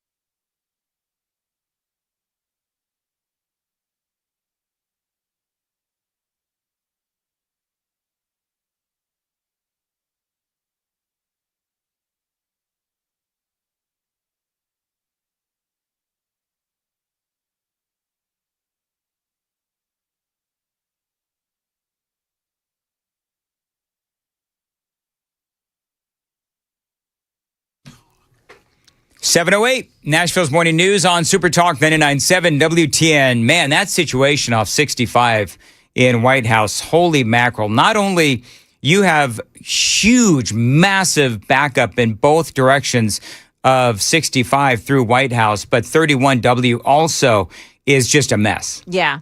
There is no getting around this morning. And honestly, if it requires you to call the boss and say, I'm coming in late, I mean, there's nothing you can do. I don't even know about coming in late. I just feels like the kind of day, you know what? Just in a personal day, go home. Yeah. But I mean, there's nowhere to get off either. It's just those people going north. Yeah. I'm not good at the local traffic where this exit is, but the people going north as they're trying to get up to 257, they don't have anywhere to go. There's no way for them to get off the highway. This is a section of 65 that is supposed to run several miles to the next exit. Yeah. So they're just stuck. Where do they go? So and if unfortunately, this is where if you're in the car and you're listening to us this morning, or if you know someone that's taking that route in, and there is a fatality involved in this situation, you are not going anywhere for probably somewhere between 2 to 4 hours. They need to do all of the investigation and all of those kinds of things, not to mention, obviously, the cleanup. Is it still a couple of semis that collided and then there was a car involved as well? Well, here's what TDOT says. Okay. The massive fire may be a tractor trailer on fire. So they changed the text a little bit on that. If you're looking at it from some of the views that were sent to us on the super text line, it does look like it's 31W, not 31 West. I understand. So it looks like there's a semi truck that's in the left lanes that had been on fire, and it is a wreck. It's shredded. Then off to the right side of the roadway, there is another vehicle that's on fire. I don't believe it's part of the truck, but it also doesn't look like a huge tractor trailer. I could be wrong because we may not be able to see the whole thing. Are you looking at the one with all the scattered paper and everything? Yes, yeah, I definitely see the arch of a driver window on that vehicle. And if you look at, there's another image someone sent that's zoomed out from further up the interstate, you can see a fireball I've got it pulled up on the stream, in kind of the ditch off of the side of the road that is its own separate burning entity from the tractor trailer side of things that's more towards the median out there. So it definitely is got multiple vehicles involved and unfortunately probably multiple people. All right, so we'll keep folks updated, and this is going to be a long investigation, and it's going to be, people are going to be stuck there for a long time, and hopefully Is the fire out? Do we know if the fire's out? We don't have access to they can't start the investigation until the smoldering's done. Right. That's the whole point, is that if the fire's not out, they've got to wait till the fire's out. And I don't know if they've got, they must have emergency vehicles on the scene at this point. All the debris that's on the roadway, that's also on fire. Like some of that is on fire as well. So, it's a real serious, just a big mess. All right, so let's reset. It is 65. It is northbound Bethel Road in White House. Both 65 north and southbound are impacted. 31W is also impacted as well. And these lanes are going to be shut down for quite some time. By the way, shout out to the listeners. Like we are getting so many photos of what is going on up there. Just to think about the fact that this is a pretty big stretch of roadway, and a lot of our listeners are stuck in all of that and sending us photographs. So thank you very much for that. It really does help for us to have some visuals, and so and I've got one on my screen as well. While you're doing it, What's that? Be safe while you're doing it. Yes, of course. Woof. Well, if you're not moving. Yeah. Like the one that I'm looking at, clearly this person is not moving.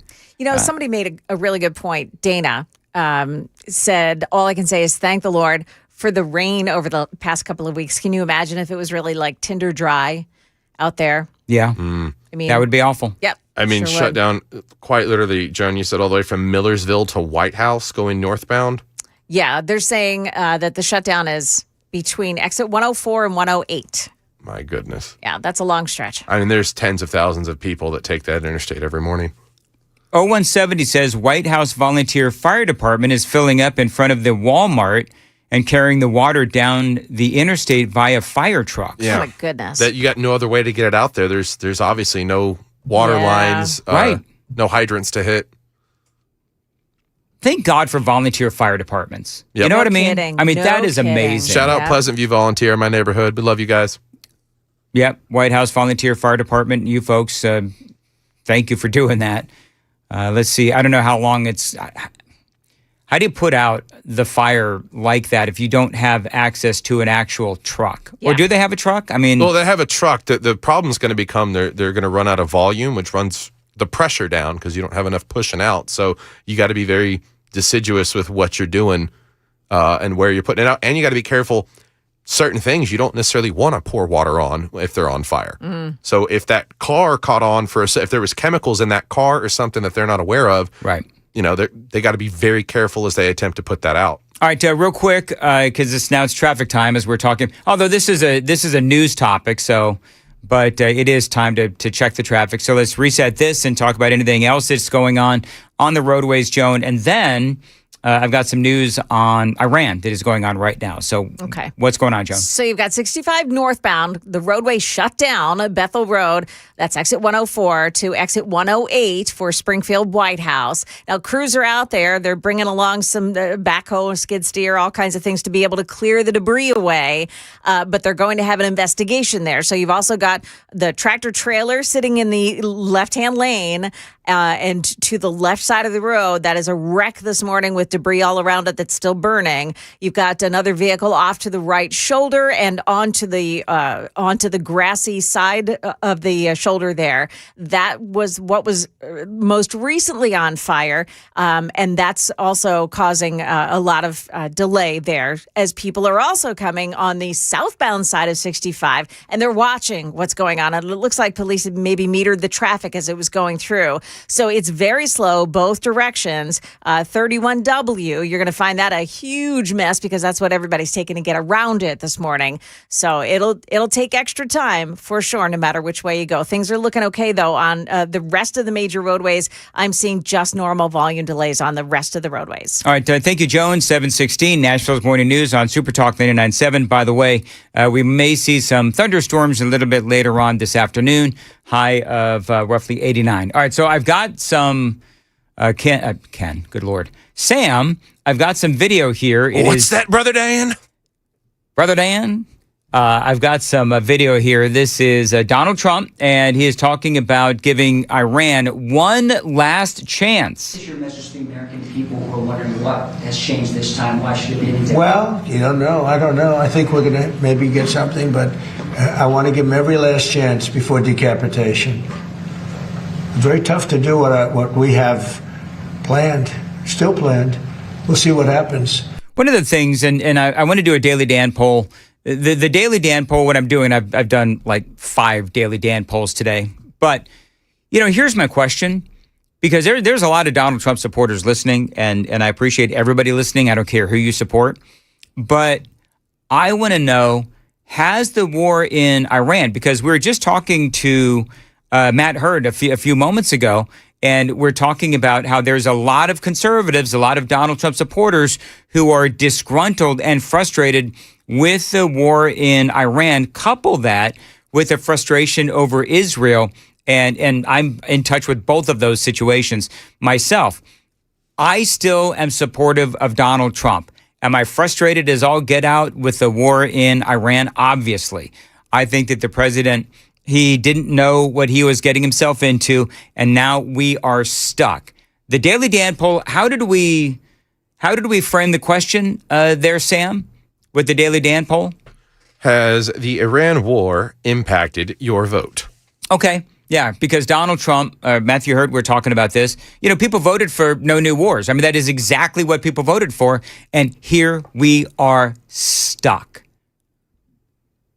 I think we're stuck because he's too nice. And a lot of people are ticked. Well, see, that's the point. It's like, well, I've been saying this for, I think at least a month now, which is, dude, get with it. I mean, he just said we're gonna, this is their last chance before decapitation. Okay, well, you keep saying that. Can I just say this? Iran sees this as weak. What are you laughing at? It's just how worked up you're getting, how bad you want him to hit the button. I am. Just bomb the living crap out of him, man. Come on. Well, and let's be fair. This is the first time he's used the mutilation of a human body as a reference to what he would do to them. Decapitation? Yeah. Doesn't matter. Iran sees it. Do you know what the Houthi rebels did today? They hit the Saudi airport.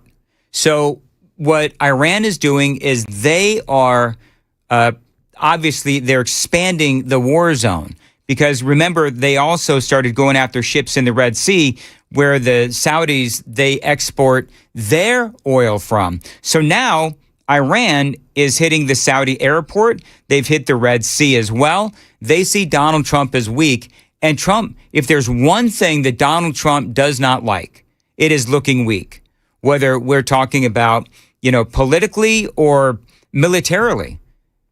And Trump is angry. But it's a very, very tough thing to do. I think I'm very proud of the fact that I'll give people a chance. This is a big move.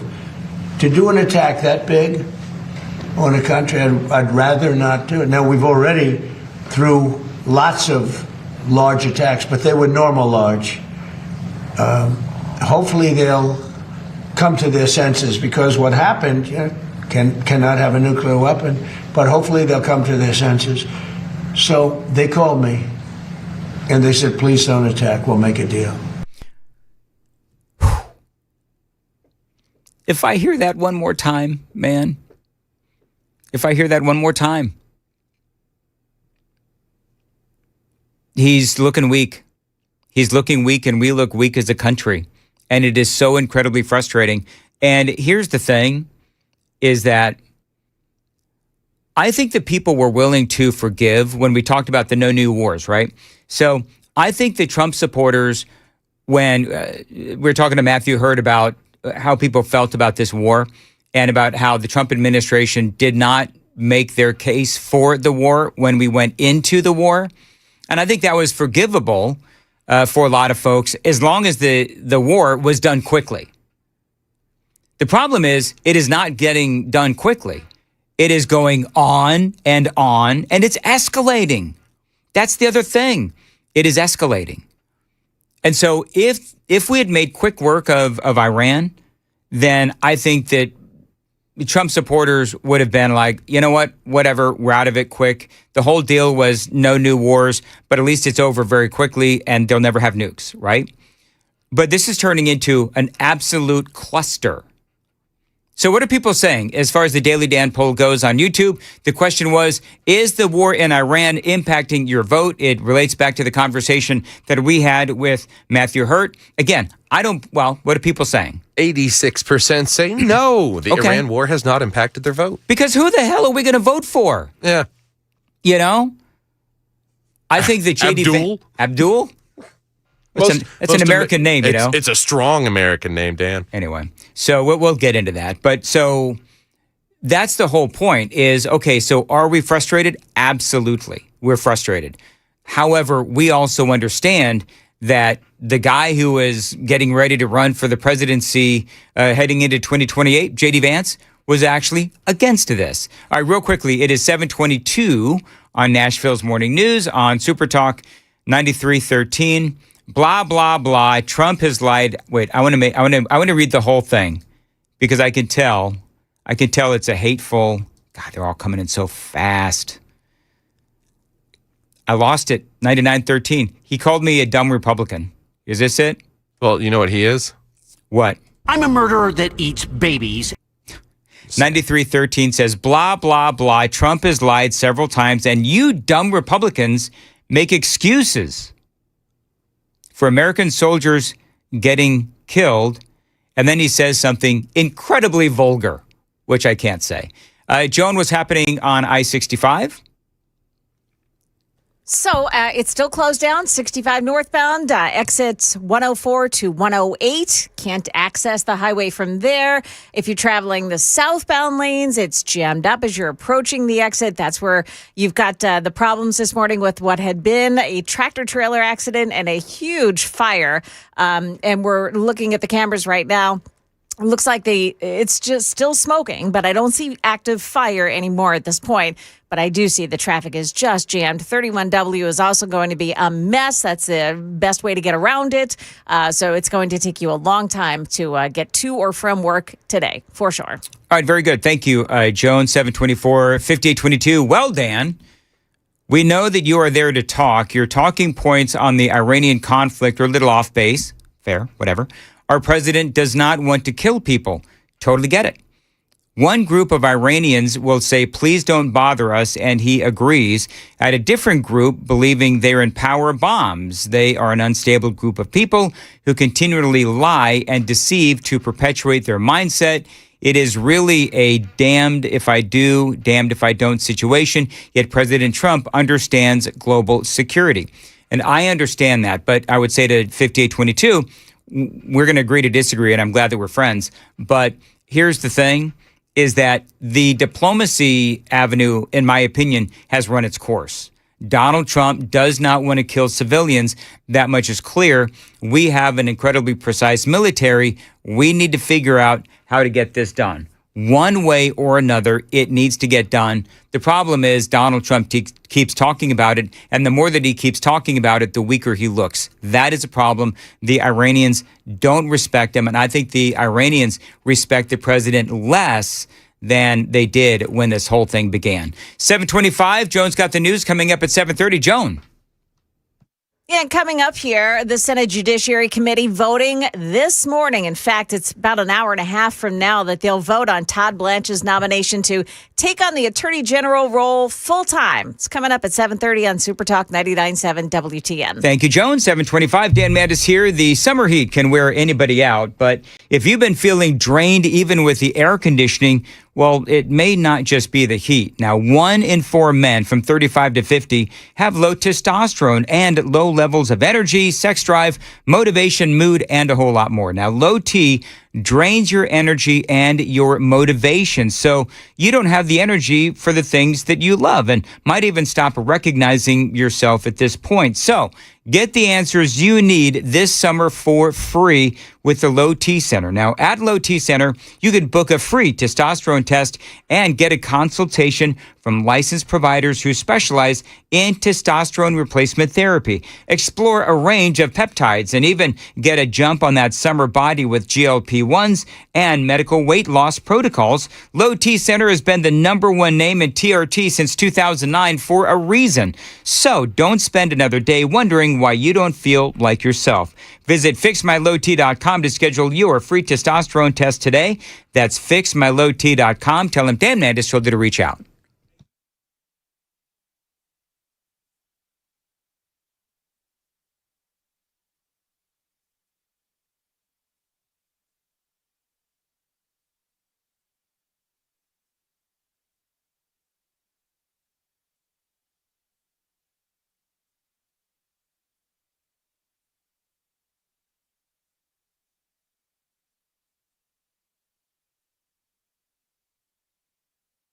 Dan Mandis here. One of your biggest priorities in life has got to be to protect your family. And if the power goes out in your neighborhood, you need to get your power back on quickly. Enter my friends at the Generator Supercenter. You've seen the horror stories of power being out for days or weeks at a time. Some of us even lived it through that. Now, back in January, the Generator Supercenter provides backup home standby generators at a terrific price and outstanding customer service as well. As a matter of fact, go to their website right now, GeneratorSuperCenterOfNashville.com, and find out how you can save $500. Tell them Dan Mandis told you to reach out. Again, GeneratorSuperCenterOfNashville.com. Find out how you can get started. And again, find out how you can save $500. Now, the Generator Supercenter, they do feature turnkey installation, certified plumbers and electricians, service after the install, and a whole lot more. So the power goes out in your neighborhood, you've got a backup power generator, so your power is going to go right back on at the Generator Supercenter. They also have their generators made right here in America. 615-879-1952, 615-879-1952. And don't forget to check out their website, GeneratorSuperCenterOfNashville.com, and see how you can save $500.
Good morning, 7:31. I'm Joan Jones with your top stories. And one of the top stories this morning is a tractor-trailer accident on northbound 65 that has the roadway shut down, exit 104 to 108. We are just learning from TDOT that they're going to attempt to have one lane open to traffic by 9 o'clock this morning and have it fully reopened by 1 o'clock this afternoon.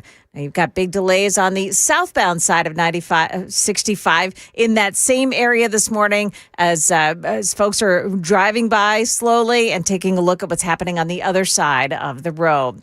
In the news this morning, the Senate Judiciary Committee expected to vote this morning on Acting Attorney General Todd Blanche's nomination for the full-time role. Republican Senators John Cornyn and Tom Tillis are expected to throw their support behind Blanche's nomination now that he rescinded President Trump's anti-weaponization fund in writing. The Senate Judiciary Committee has 2 more Republicans than it does Democrats. That means that likely Blanche is going to need every Republican on that panel to advance. Because Cornyn and Tillis have now dropped their objections, we expect Blanche to be confirmed by the committee this morning and then sent to the whole of the Senate floor for further consideration.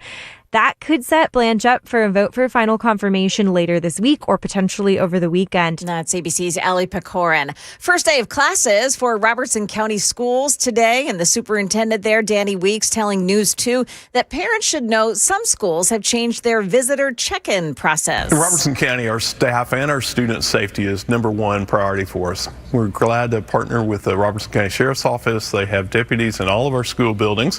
We have safety plans, and we test those plans regularly. So we're excited about the ability to come back and know that our students are safe. I know sometimes that's an inconvenience to parents, wanting to come in and see their children and things like that. But, just protocol of how to do that, checking in through offices and things. So it's important for us to make sure our students and staff are safe. Now, it's a half day today for Robertson County. The first full day is tomorrow. That's the latest news. Stick around, more in traffic and weather next. I'm Joan Jones, WTN News. Thank you, Joan. 734, Super Talk 99.7 WTN. Dan Mandis here for Mark Spain Real Estate. If you are stuck in a home that you cannot sell, call Mark Spain Real Estate. If your open houses are being ignored, call Mark Spain. If you're tired of making costly repairs while your house goes unsold, again, pick up the phone and call Mark Spain, 855-299-SOLD, because their guaranteed offer does keep you in control. You're going to get out of your home fast and with maximum profit. Now, Mark Spain Real Estate has over 72,000 clients and is the #1 most reviewed real estate company in America. 13,000 five-star reviews cannot be wrong. Mark Spain Real Estate is the company that I recommend for selling your home.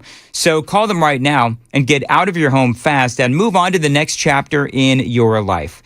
That phone number, again, 855-299-SOLD, 855-299-SOLD, or go to markspain.com to get a guaranteed offer on your home today and start packing.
Okay, so I just watched some heavy equipment move into the scene this morning on 65 northbound, right there at the exit for Bethel. It's just past that exit where you're going to find the accident that was 2 tractor trailers that caught fire on impact.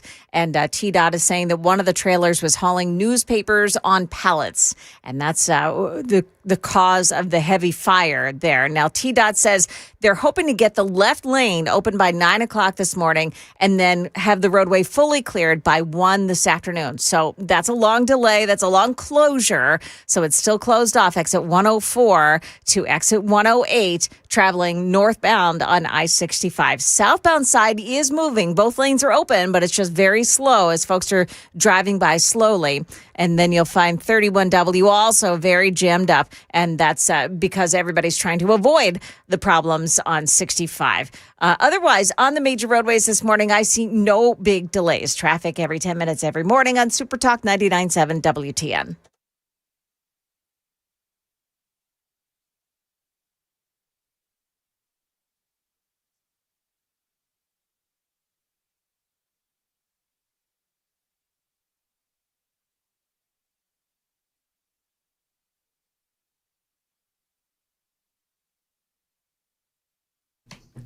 .738 Super Talk 99.7 WTN. Good morning to you, friends. Hope you're doing well.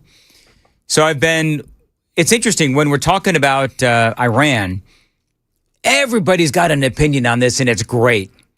3079, because I like to, of course, as everyone knows, read the negative ones. 3079 says, Dan, please educate yourself on Iran as a nation. Those are my favorite. When people tell you, do your research or educate yourself. Iran has at least 30 plus leaders. Our president is dismantling them one by one. So 3079, do you know how many times I have mentioned the fact that Iran has multiple layers of government? You have different, you do have a lot of different leaders. Some are dead, some are not. Some believe that they're in charge, but others believe that they're in charge. And so there's this power vacuum going on right now within Iran. And the question is, are we negotiating with the right people? You've got, the government, then you've got the Islamic Revolutionary Guard. So you've got other factions as well within Iran. So yeah, you're right. There's a lot of different leaders, and I'm putting this in air quotes. We don't even know if their main guy is still alive. Has anybody seen him? What do we call him, Stumpy? Because he had one leg. Is that what it was? One leg and no face? Stumpy, yeah. Stumpy? That was our preferred name. That was our preferred name. But 3079, Donald Trump knew that when he got into this. That's the whole point. And listen, and people are like, yeah, we know we're frustrated with Donald Trump too. One guy says, it's okay, Dan, you can call it for what it is, Donald Trump. You can call it for what it is, which is gaslighting. I have. When Donald Trump does this, essentially, it feels like gaslighting, and everybody says the man has to just quit talking. That's what he needs to do, is quit talking, because the more that he talks, and then the more that he does not follow up on those talks, then on the things that he says, then it does just make him look weak. 3946. Did you say, Joan, that it was newspapers on that thing? Newspapers being carried on pallets. Wow. More paper and wood products than you could possibly think of. The two things. Yeah. Newspapers and pallets. At that rate, all it takes is a cigarette. Yeah. Yeah. Well, anyway, we'll, again, keep you updated. And we don't know. People are asking, do we know how the accident was caused? Like, what started it? That is going to come way down the road. We also don't know the conditions yet of the drivers of these vehicles. You're right, Joan. We don't know the conditions of the drivers as well. Although we do know that it was a fatality, I think, right? Has that been confirmed? There's no official word of that. There's no official word. Okay. No. I want to go down I haven't done the reflecting pool segment yet, and I want to talk about that now. So we all know the reflecting pool. We all spoke about the reflecting pool. We all know that the situation with the reflecting pool, it's taken a bit of a turn. So I want to talk about this. Jeanine Pirro, looks like Donald Trump is really angry. I have video and audio here. Donald Trump is very, very angry with Jeanine Pirro. No, Jeanine Pirro made a mistake. There was vandalism. We have photographs or tapes, like moving cameras, right? We call that video President Trump. And so Jeanine Pirro dropping charges against that former Olympian suspected of vandalizing the reflecting pool. And again, Donald Trump very much disagrees. We have them where people are on the side cutting it with a box knife. Now, I'm not saying I was 100% thrilled with the contractor, but the contractor was rushing. We wanted to get it open for July 4th, and we got it done. But in addition, there was vandalism. So the president saying it was vandalism. Of course, you remember the story. This Olympian, David Hearn, shows up and he's checking out the reflecting pool. Then he was suspected of vandalizing it. Now, remember what was going on at the time, because, I mean, context is really important. There was all of this insanity where you had all of these crazy leftists heading into the 250th birthday party, and we saw people, remember this, rooting for the algae. Remember that whole thing? It was the dumbest thing you've ever seen. Somebody cut in 8647 in the grass. And yeah, we saw people, and there's video. I've got it coming up. There's video of people looking like they're cutting the lining in the pool. And so for, Donald Trump, it seems obvious to him, and it does seem obvious to me, that the lining inside the reflecting pool was being vandalized. But apparently now Jeanine Pirro came out in saying, yeah, all charges dropped against this former Olympian, David Hearn. She said this was, bad installation on the part of the contractor. But Donald Trump isn't buying it. He's not buying it by a long shot. But there's a tape, and Jesse Waters, by the way, did a whole big thing on it. There's a tape that's out there that I posted on Truth, where you have people leaning over the side, the weakest part because of the flexibility. It moves. It's very complicated. It moves. And the softest part has to be flexible. And that's the stuff you can cut. And these guys knew what they were doing. And they cut all the way along the base. Cut. I mean, that's president feels like, and two things can be true, right? So two things can be true. You can actually have this guy, this former Olympian, David Hearn, he can be innocent, but that doesn't mean that other people didn't vandalize the pool, the reflecting pool. Because, and I'm playing the video on the Super Talk TV, and somebody looks like they're reaching in, and it looks like they're cutting it. And as Donald Trump said, not that Jesse Waters is the end-all be-all, but, Waters even came out and he did say that for, from their standpoint, it looks like somebody was vandalizing the pool. So now a lot of people are predicting the demise of Jeanine Pirro. You remember her, of course, from Fox News. She is the U.S. Attorney for the District of Columbia. She dropped the charges against him. So now what they're saying is that, how they do the betting markets on politics? The betting markets are betting that she is going to be out within the next couple of weeks. It is 7:46 on Super Talk 99.7 WTN. I don't see that Joan is at her post. So can we talk about just real quickly for an update, Sam, on what is going on along 65. The accident is 65 northbound at Bethel. We have a couple of semis that were on fire. Traffic just jammed up in both directions. Yeah, it still looks like it's kind of shut down, even moving northbound. Joan said earlier they're going to be trying to get this all opened up by 1 this afternoon. They're trying to get one lane open by at least 9 a.m. where this accident occurred. It was just north of Bethel Road. 2 tractor trailers that caught on fire on impact. One trailer was hauling newspapers on pallets. TDOT hopes to get the left lane open, like I said, by 9 a.m. with full clearance by 1 p.m.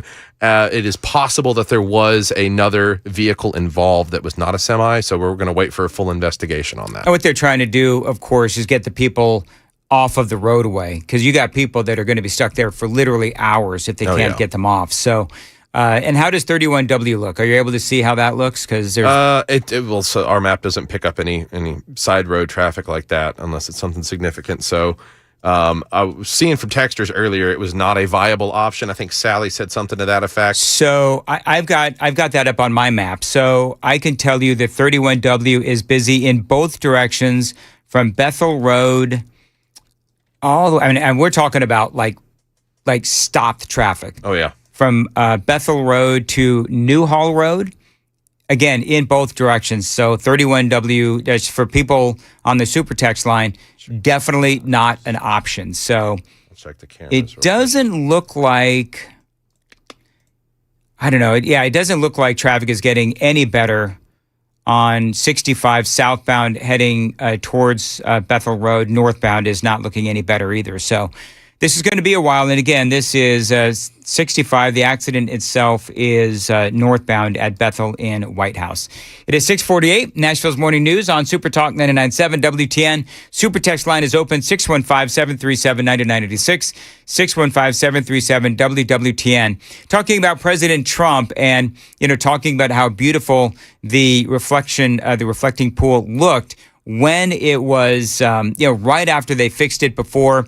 Apparently, bad workmanship ultimately led it to, I don't know, what would you call it? I mean, I still believe that people vandalized it. I do. I believe that people vandalized it still. It may not have been the Olympian guy, but it may have been, somebody else who they haven't picked up yet. They picked up quite a few people, by the way. But here's more from President Trump. And frankly, I think she choked because the judge was really vicious. Instead of going after the people that did it, the judge went after her and went after her department. And I guess she choked. I don't know what the hell happened. Are you reconsidering her role? I don't know what. You don't. You're fake news. Don't ever talk again. You're fake news. One of the worst in the business. I wish I knew who he was talking to. Yeah. You're fake news. Don't ever talk again. Have you seen, by the way, the videos of Jeanine Pirro leaving the West Wing? No, but I know that the conversation between she and Donald Trump did not go well because, so there's two things, right? There's two things. Number one is she came out and she said it was not vandalism. Not only did she say that it's not the Olympian, but she said by and large, it was not vandalism. It was poor work by the contractor. So because Donald Trump is the one that hired the contractor, he decided I think it was just he and perhaps Doug Burgum, the Secretary of the Interior, but they're the ones that chose this contractor. So if it was bad work by the contractor, that is a reflection of Donald Trump. And if it was not vandalism, they spent a lot of time talking about how it was vandalism. So Donald Trump doesn't like to be wrong. And in this instance, perhaps the implication is that he was wrong about the contractor and the vandalism. How did she look when she was leaving the White House, Joan? So you only see the back of her as she's leaving, but she's trailing behind her. Do you ever see business people who carry like cases of whatever, like boxes on their like, it's almost like a luggage rack. Yes. That they're carrying. So she's got a box on a luggage rack and she's pulling it behind her, almost as if she's leaving with all of her goods. Well, it's kind of like if somebody gets let go. Fired, yeah. So it doesn't look good. Do you know what happened to me the other day? Did you get fired? Almost? Well, I had to worry because I went to my locker that's in the kitchen. Yeah. And there was a box right there. Oh. And I thought, man, this brings back memories of Denver. Anyway, moving right along. 7:51, Super Talk 99.7. For the record, I was not fired in Denver. I left. But they still gave me a box. It was basically, okay, you know what? If you're not going to sign your contract, get the H out, and here's a box to put all your stuff in there. And that's what happened. Take it on your merry way. Just get out of here, Mandis. And I got 2 weeks of paid vacation. Anyway, moving right along. It is 7:52. Joan's got the news coming up at 8 o'clock. Joan. Yeah, the Tennessee governor has made a decision after he was asked to pause executions in the state. We'll tell you what his decision is Coming up at 8 on Super Talk 99.7 WTN. And of course, we've got that traffic accident we'll tell you all about. Conditions are still the same on 65 northbound as they have been all morning long. Closed Bethel Road through exit 108, continuing, but they should have one lane open to traffic by 9 o'clock.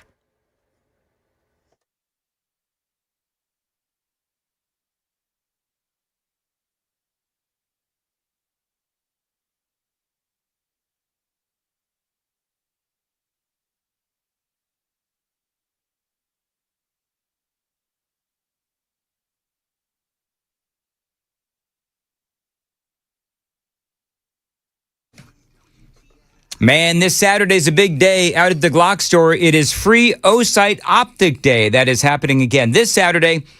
It's going to get it's getting more amazing by the day, the more that we find out as to what is happening at Osight Optic Day at the Glock store on Saturday. The more incredible it sounds. You're going to get free hands-on range time, great Osight giveaways, exclusive indoor discounts as well, food trucks, and a whole lot more. Again, Osight Optic Day, Saturday, August 8th. They're going to have all kinds of things there, opportunities for you to check out the Osight Optics. The reviews on these Osight Optics have been incredible. Now, you can check them out for yourself this coming Saturday. It all begins at 9 a.m. It's going to go till 6 p.m., so you want to be there this coming Saturday, 9 a, 6 p. They're going to have all kinds of giveaways as well, so you've got to get there early. It is the Glock store. It is where I do go for all my guns and my ammo and my training. Check them out today. Get all the details on Osight Optic Day. That is coming up this Saturday. Glockstore.com and shoot270.com. The Glock store, of course, minutes from the airport, worth the drive from anywhere.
7:57, Nashville's Morning News on Super Talk 99.7 WTN.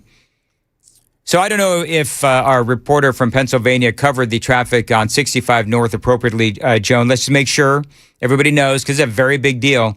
65 North and southbound still shut down at Bethel Road. Southbound is not shut down. Southbound is not shut down? It hasn't been. Okay. Yeah. So I get. Oh, you know what? It was all of the heavy traffic that I was thinking of. Yep. The rubberneckers. The rubberneckers. That's a very good word, Sam. Is it rubberneckers though? I don't know if I'd call them rubberneckers. They're not slowing down to look at it. I think they're. How else did we get the pictures in the video? Of course, they're slowing down to look at it. It's a fireball on the side of the road. So you think? You know what? I guess you're right. I guess it is rubberneckers. Traffic just doesn't inadvertently slow down at the scene of an accident for the heck of it. You know, so. I mean, there's nothing funny about this, but you know what? An observation that I would make. Yeah. Is that the people that are stuck in all of that traffic, heading southbound, they're yelling at the rubberneckers, saying, "Why are you slowing down? We're stuck." And then when they get up to the accident, they slow down. Yeah. I mean, you know how it is. I mean, people slow down to look at the train wreck. Sally had a recommendation on the Super Text line. Pay attention. Take Vietnam Veterans Highway 386 to Highway 109 if you're going south. Take it the other way. It's longer, but it's at speed. I'm like that. I will drive a longer distance if it means I get to move. I just want to move. Yes. That's all I want to do. I had to do that 2 times last week because of trouble on 24 eastbound, like going toward my house. So I had to go take 70S all the way around it. Oh, it was crazy. I cannot. You know what? If I had to take 24 every day, I would move. Believe me. I would move. I can't do it. My father calls that I know it's the improper pronunciation. He calls it the Skeenick route. Skeenick, yes. Oh, it is Skeenick too. Yeah, 24 is off, and I got to be on 24 here in a little bit. Anyway, it is 7:59, Super Talk 99.7 WTN.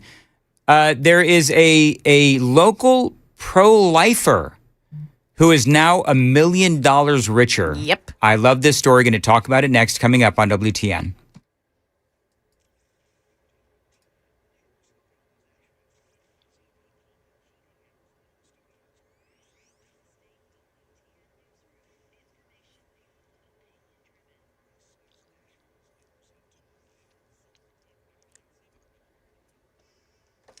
Good morning, 8 o'clock now. I'm Joan Jones with your top stories. So we are looking at that closure on 65 continuing. It's on the northbound lanes that it's closed, exit 104 to 108. Crews are hoping to have at least one lane open to traffic by 9 o'clock. So about an hour from now, you'll get one lane of traffic to go by there. And TDOT is hoping to have the full highway, both lanes opened up by 1 o'clock this afternoon. Now, I just watched a tanker truck moving away, a fire truck moving away from the scene, and TDOT is currently moving more equipment onto the scene as they try to clean up the debris there and get that roadway open for folks. It's going to be that way for a while, but keep it here. We'll keep you posted. Tennessee Governor Bill Lee says he has no plans to pause next week's execution of a convicted murderer. The law of our state, which the people have chosen the death penalty for those most heinous crimes, that the law be carried out. It's my responsibility to make sure that that law is carried out justly and legally. It's one of the most difficult things we do in this state.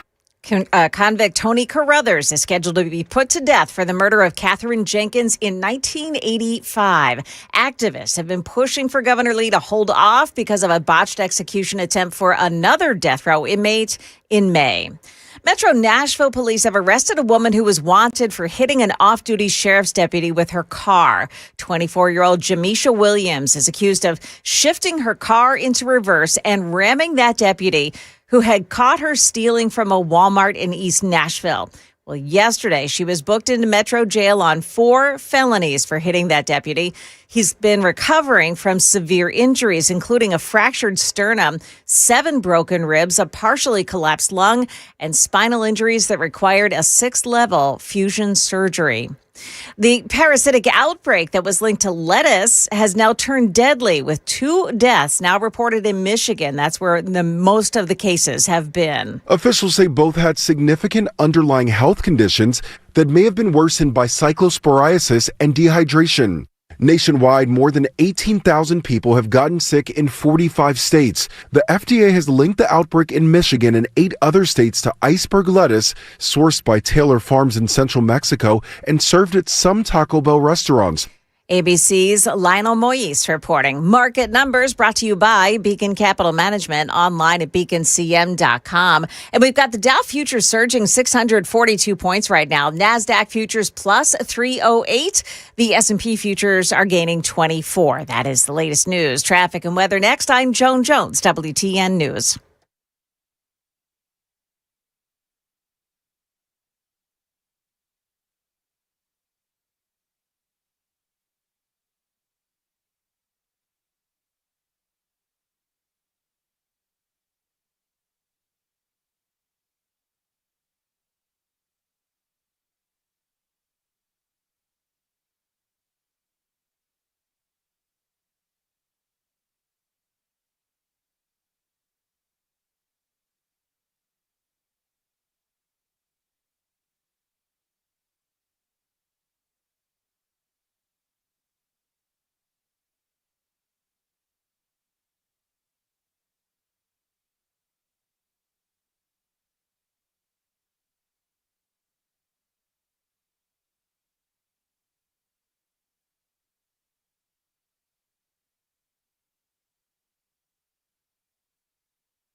.65 North remains closed. Bethel Road to make it Springfield White House exit. So it's exit 104 to 108 closed down on the northbound lanes. The southbound side is open and it is moving. It's just very slow this morning. Now, this was a crash involving 2 tractor trailers and they both exploded on impact. They're saying that there are injuries, but they're not saying whether or not this has been a fatal accident. However, it is still closed in that roadway this morning. Now, TDOT says they want to have 1 lane open within an hour, about 9 o'clock this morning, and the roadway fully cleared. Their goal is to have it open by 1 this afternoon.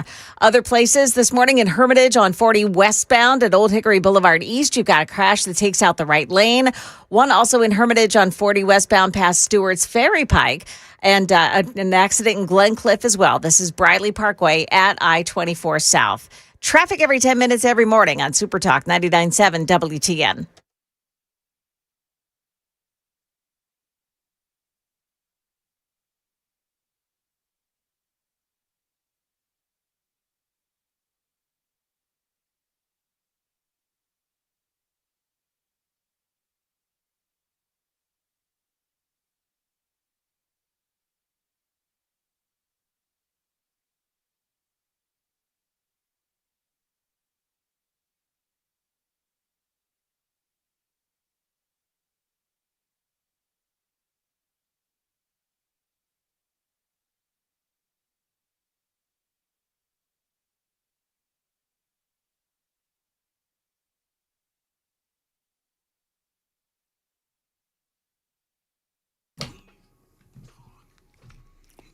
.806 on Super Talk 99.7 WTN. Joan, you ever have somebody accidentally send you a picture they didn't mean to send? Oh. No. It's nothing like that. Somebody Okay. on the Super Text line sent us a couple of pictures of their dogs.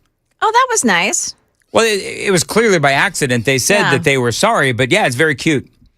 I once did a thing where it was, I don't know when it was a long time ago, but it was basically send us the last picture you took on your phone. Oh, yeah. Oh, my goodness. It was hysterical. So I don't know. Should we try that today and see what people send us? I love that idea. You want to do that? Yeah. All right. So I'll make a deal with all you guys. Sam, Joan, Yeah.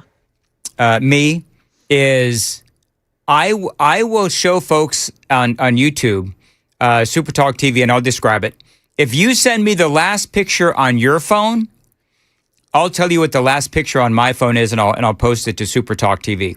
Because it's kind of funny, actually. And so I don't know what the last picture you took, Joan. I don't know what the last picture Sam took. Okay, it's the last picture we took or the last picture we had? Because, I do a lot of picture editing for the show and stuff. Whatever the last picture you took. And you'll appreciate it. I think it'll be fun. So, yeah, if people want to send in, what is the last picture? Because I think you can tell a lot about a person. Yeah. So I can tell Joan's looking at her phone now. So we're going to get some unfortunate images. I just know it. Well, okay, so if you're, and oh my goodness, you know what, you guys, Sam and Joan, you guys are going to have to kind of go through these because these are coming in very, very I fast. I texted my own in. I edited Matthew Hurt's face a little bit for his guest shot on the phone call. Well, earlier. we'll do this at 8:35. We'll have fun with it at 8:35, and we'll kind of go through them. But oh my God, what have you done? I know why do I do this anyway? Whatever, moving right along. But yeah, if you want to send them, I think that'd be fun. And I'll talk about mine at 8:35. All right, it is 8:08. Nashville's Morning News on Super Talk 99.7 WTN 615-737-9986 if you want to send us your last photo. Okay, so this is audio only, Sam, audio only. There is a Tennessee pro-life activist that is now $1.2 million richer. Apparently, Joe knows this story. So there was that story that I covered years ago now, back in 2021, where there is an abortion clinic in Mount Juliet, not actually all that far from my home. And so there was a pro-life activist. The Biden administration DOJ arrested him for blocking an entrance to that abortion clinic. So now that whole thing is over with, and he got over $1 million from the federal government because of what Joe Biden did. Now, it was a pro-life rally outside of that Mount Juliet abortion clinic. Guy's name is Paul Vaughn.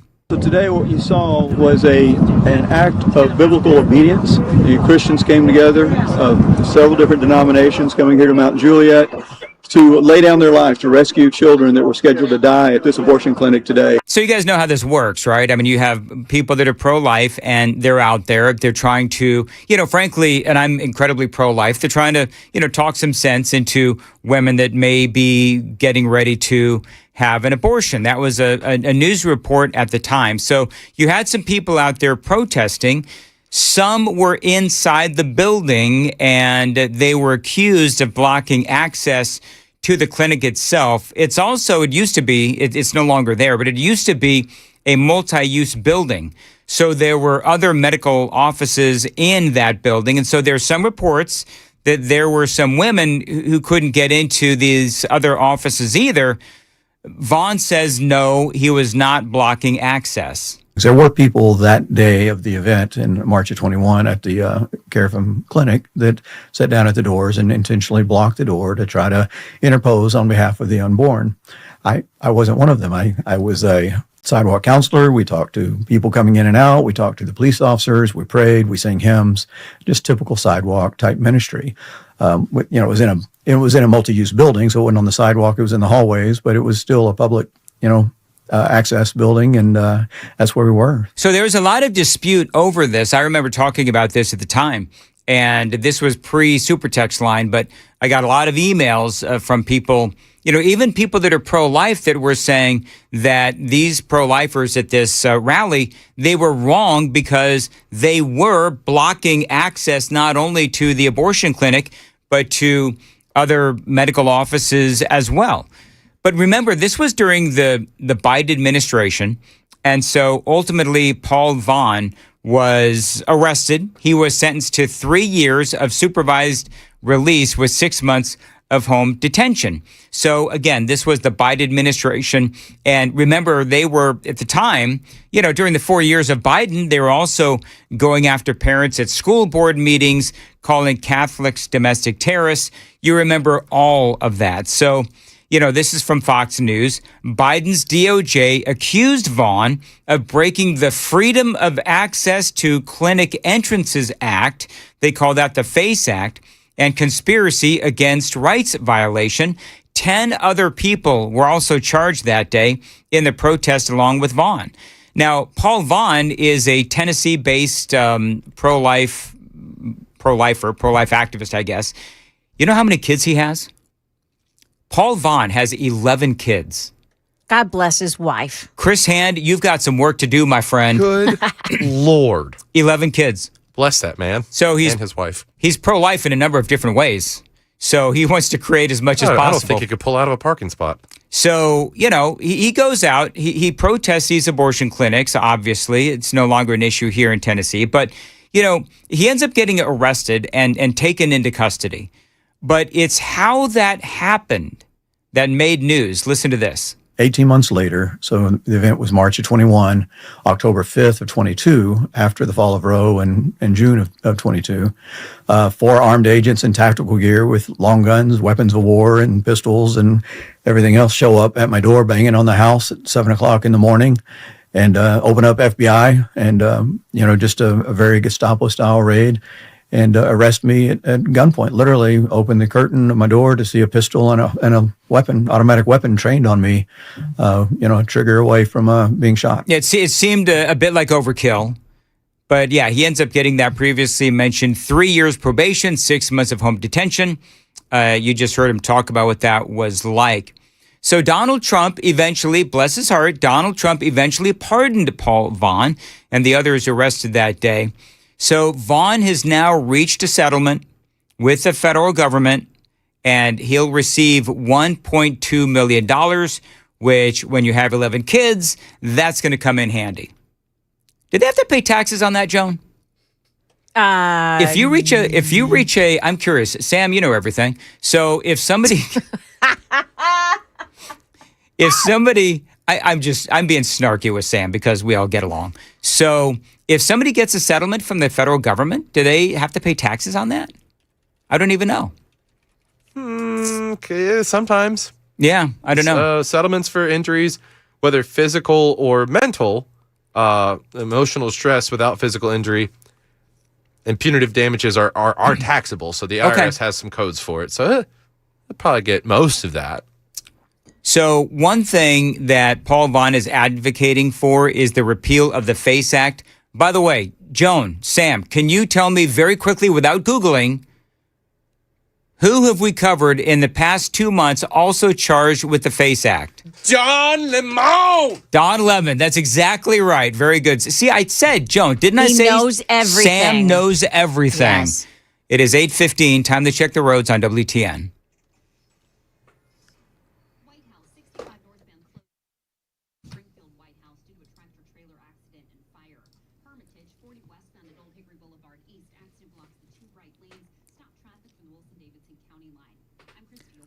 All right, as far as your weather goes, you're going to see some cloudy skies a bit later on this afternoon and a high of about 89 degrees. By the way, that tractor trailer fire, we've been talking about that all morning long. You do have heavy delays on the southbound side as well. Is 31W, is that still jammed up as well, Joan? Is what? Backed up? Is 31W still backed up as well? Off of 65 in White House? No, see, no, it doesn't look like it, but that doesn't mean anything. Sometimes these maps don't really effectively show that kind of stuff. And there's no cameras on the smaller roads. Do you know what, Joan? If we had those flock cameras, we'd know exactly how bad it was. Stop it, you and your flock. Shut the flock up? Is that what you're going to tell me? That's what I'm telling you. Are you flocking kidding me? All right, we can all just stop. Let's see here. I'm looking at 31W. Yeah, you know what? It's interesting, Joan. I am seeing some heavy traffic on 31W, but not a whole lot. But again, you know what, folks, if you're on 31W, can you tell us how bad it is?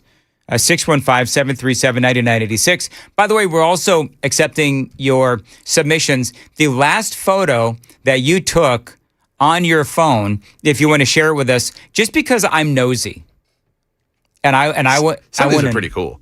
Are they pretty cool? Yeah. See, that's the thing. I thought that it would be kind of interesting to do. Someone, I lost it now, 6200 texted in, storms from Portland. I'm assuming this is from a few nights ago, but it's a big lightning strike spreading across the sky. That's Okay. a pretty good one. All right, very good. And some of them are very funny, too. Yeah. When I did this last time, somebody sent in a picture of dog poop. Oh, my goodness. I see. I thought you were going to say like a shirtless photo or something. So dog poop's actually relieving to hear. No. Let's see here. Don't send in what I just mentioned. Don't do that. Believe it or not, I've sent my wife pictures of poop, of dog poop. I meant, well, sometimes it's impressive, right? You want to make sure you record it for history's sake. Well, like, what did that dog eat? Like, I got home. Stop it. And it was like, look at what your dog did. Do you know what I mean? Oh, okay. Like that so it's kind of a your thing. dog. Well, yeah, Bandit. I thought it was just random. Someone said, wow, look at No. I Bandit has done his business in the house a time or two, and it gets a little frustrating. So it's always bad when they get sick. Yeah. Moving right along. We don't want to talk about this. Anyway, the FACE Act. Just real quick, we're talking about the FACE Act and Don Lemon. He's charged with violating the FACE Act when he went into that church, remember, a couple of months ago, protesting ICE. Oh, no, I was only covering it as a reporter. BS. If you listen to that whole monologue, you know that he's lying. He was participating with those activists in preventing those folks in that church from actively being able to, do what they were doing in the church and participating in the service and everything else. So this Paul Vaughn, with his $1.2 million, which it does appear that he will have to pay taxes on, he is advocating for the repeal of the FACE Act, which is the Freedom of Access to Clinic Entrances Act of 1994. It is a federal law that protects people's access to abortion clinics and churches, as a matter of fact. So this was passed in 1994 when Bill Clinton was the president. Democrats controlled both the House and the Senate. Now, Paul Vaughn telling the Daily Signal that right now, the FACE Act actually has a chilling effect on the pro-life movement. I actually thought this was interesting because people, he says, are afraid to come out and support the pro-life movement. Listen to what he says. There's an understanding about the FACE Act itself as the government weighing in on the public narrative and our public discussions around abortion. And so if you think of it as a waterfall effect, when they made it a felony to go and sit down and do a sit-in, which is a common American practice of protest, and it's not technically what Christians were doing as a sit-in, they're more interposing, trying to save babies. But if you just take the sit-in aspect of it and understand that as a protest, and that there's all these other elements of the pro-life movement, whether it's sidewalk counselors, whether it's crisis pregnancy centers, whether it's people that are lobbying in a political arm of it, or the legal and legislative arm as well. So when you take and make something a federal offense at the doors, then that has a ripple effect all the way through the pro-life community, and it weights that scale of that discussion for our public discussion. If you think of Americans, we look at numbers on TV, we see a protest or we see something going on, and we drive by and see a bunch of people out at a commerce center or someplace downtown, and we go, oh, well, that's 12 people. I wonder who those crazy people are. Oh, there's 10,000 people there. Well, that must be something I should check and see what that is. Yeah, so it is his assertion, his contention, that the reason why there are not 10,000 people out there protesting or supporting life is because they're worried about this FACE Act and that they could actually end up going to jail. So, but Paul Vaughn, he will, by the way, pay taxes on that money. If we didn't confirm that, he will pay taxes on that money. So he gets $1.2 million after taxes. He'll probably have about $5, but he can, use that to support those 11 kids of his. 821 on Super Talk 99.7. WTN. I'm not seeing Joan at her spot. So is Joan ready to Yeah, there she is. All right, Joan Jones, what do you got coming up in the news? So coming up here, one of the people injured in Saturday's pedestrian crash is reportedly not doing well. We've got an update there on that and on the closure on I-65 northbound side, which still continues this morning, exit 104 to 108. Details on that coming up as well at 8:30 on Super Talk 99.7 WTN.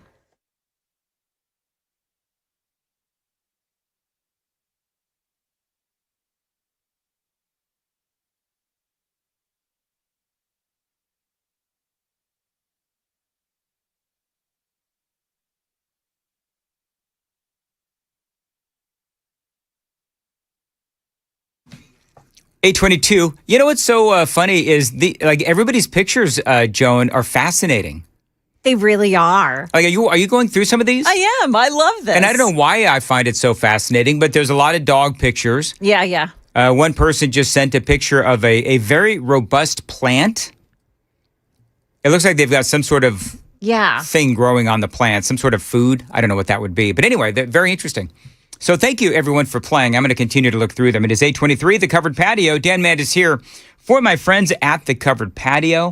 Warmer weather means that you want to spend more time outside. Now, my favorite patio weather is actually the fall, and that is coming up, of course, here in the next couple of months. So I'm really going to enjoy my outdoor patio. Now, if you want to add more living space to your home, think about building or upgrading your current patio. Now, they've got motorized screens so that you can easily keep the patio open when you want some sun and closed when you want some shade. So your back screened-in porch becomes a lot more enjoyable. They've got a ton of outdoor living options with motorized screens, patio covers, custom wooden decks, and outdoor structures, and a whole lot more. They've got a ton of options with styles for every budget. Now, the Covered Patio is dedicated to fair prices and customized solutions for your specific home and your specific space. So enjoy your home a lot more with an incredible patio upgrade from the Covered Patio. Reach out to the Covered Patio, 615-695-2407. Tell them Dan Mandis told you to reach out. Online, thecoveredpatio.com. That's thecoveredpatio.com, 615-695-2407.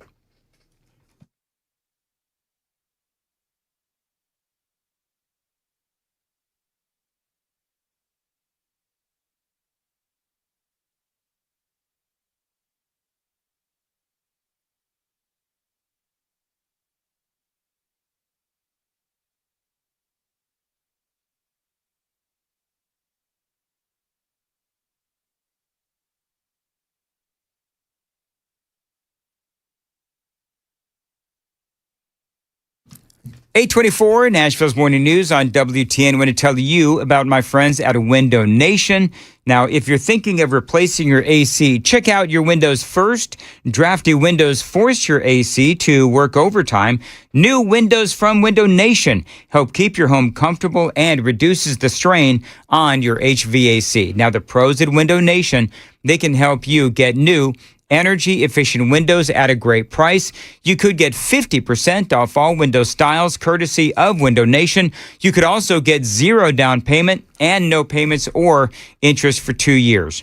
Always looking for ways to save you money. That's one of many things that I love about Window Nation. I've got 4 Window Nation windows in my home. They've got an A+ rating from the Better Business Bureau and yours truly.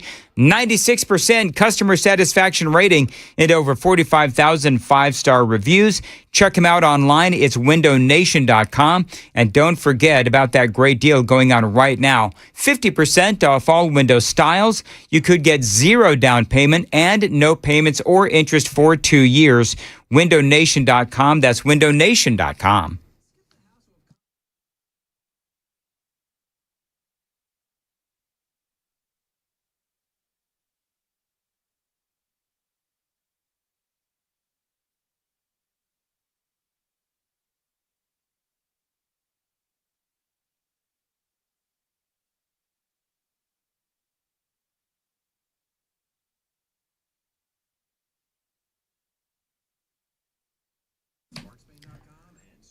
$826 on WTN. Dan Mandis here for DT McCall's. Now, DT McCall's, They've been helping out Tennesseans for over 100 years with fair prices and outstanding customer service. Now, right now, at DT McCall's, they've got great deals on all things electronics, appliances, furniture, lawn and garden, and a whole lot more. So if you need something for your home, check out my friends at DT McCall's. They've been saving Middle Tennesseans money for over 100 years, 4 generations of treating people right with a focus on savings and customer service. Now, the first thing I do when I realize I do need something for my home, I go to their website, dtmccalls.com. If I've got to go to a brick and mortar store, then they answer all of the questions that I might have. So if you need anything for your home, garage, or your backyard, you only need to go to one place, my place, DT McCall's. They've got 5 locations all across Middle Tennessee, Carthage, Cookeville, Lebanon, Lafayette, and Franklin, always online.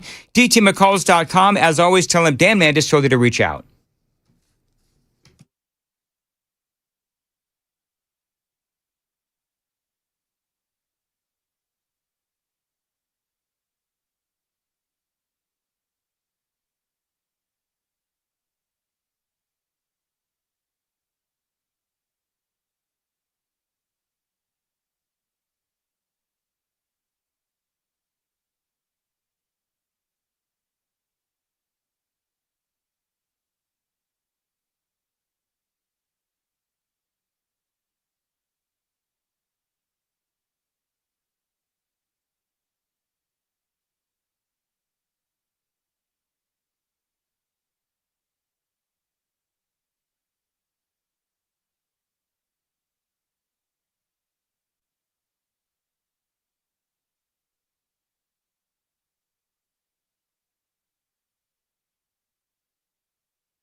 $8:29, Nashville's Morning News on Super Talk 99.7 WTN. Super Text line is open, very busy this morning. I wonder why, Dan. You know what? I don't think I realized what I got myself into when I thought about this bit and I decided to do this bit, asking people if they could send us the last photo they took in their phone, as long as it's appropriate. You know, I don't want any of those kinds of photos. And he has plenty. He doesn't need any more. Anyway, so and we're getting a lot of really fascinating photos, a lot of pet photos, some plant photos as well, and keep them coming. Now, coming up, Sam's going to share his, Joan's going to share hers, I'm going to share mine as well, as long as Grandpa is somehow able to figure out how to email a photo from his phone. Joan, this is how bad it's getting for yours truly. I'm getting as bad as Biden. So anyway, if I can figure out how to do it, then Come on, man. Where are you going to send it to? I'm going to email it to myself so that then I can get it onto the screen where we can. Oh, I see. Yeah. Okay. So I just sent you mine. Okay. And Sam has sent me his, and I don't know if Chris Hand is listening, but if Chris Hand wants to partake as well, that would be a lot of fun. Because I just like to have fun and I get to know the listeners. That's all it is. I see. That's all. Why, is this creepy and weird? Oh, no. It'd be creepy and weird if you asked people a specific location. Like, hey, if you're at the pool. Oh, yeah, no. No. All right, moving right along. All right, 8:31, WTN.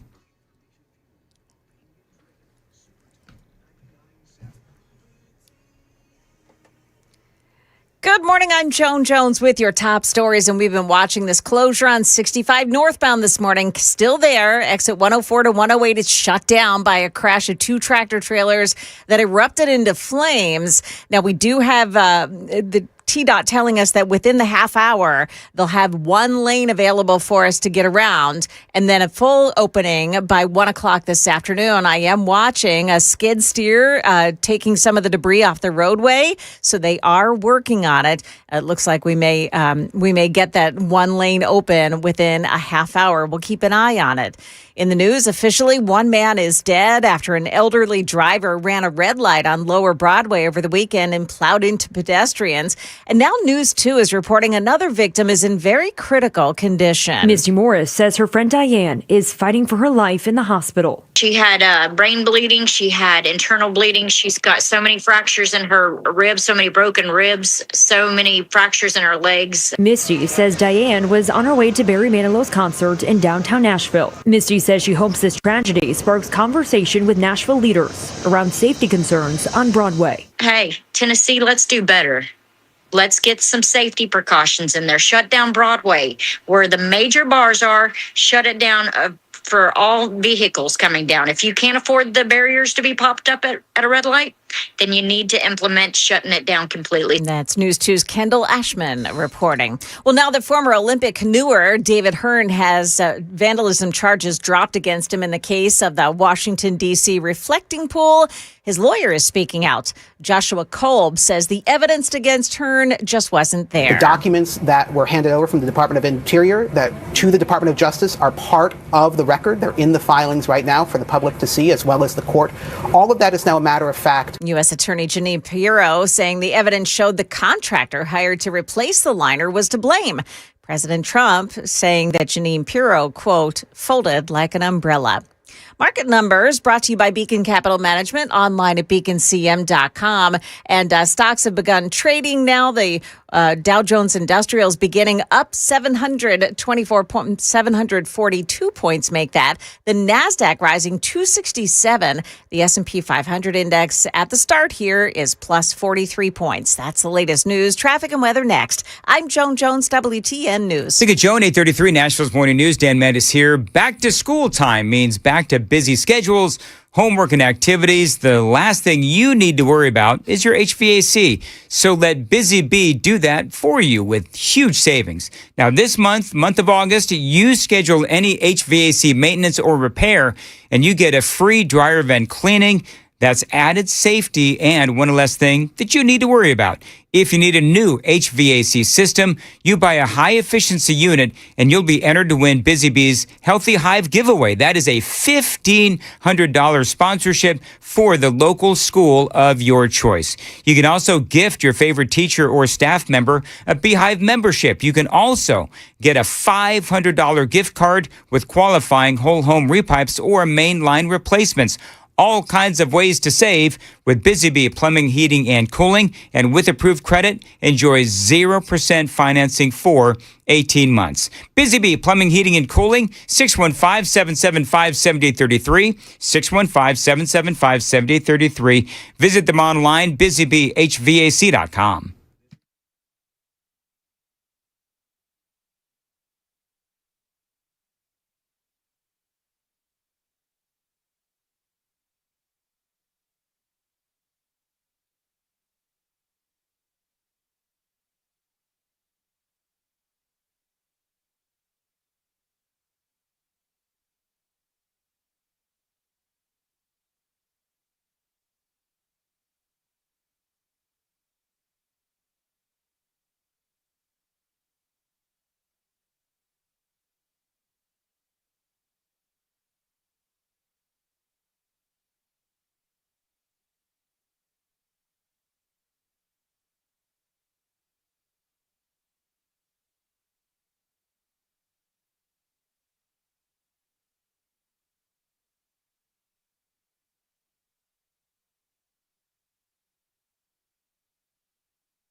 Okay, it's still closed on 65 North in the White House area.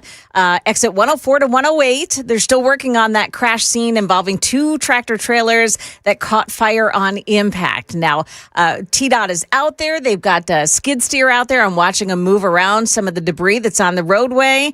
They're getting that out of the way so that they can open one lane by 9 o'clock this morning, fingers crossed. And then they'll have both lanes opened up by 1 o'clock this afternoon. The southbound side of 65 is very jammed up, but it is still running both lanes, no problems. Traffic every 10 minutes every morning on Super Talk 99.7 WTN.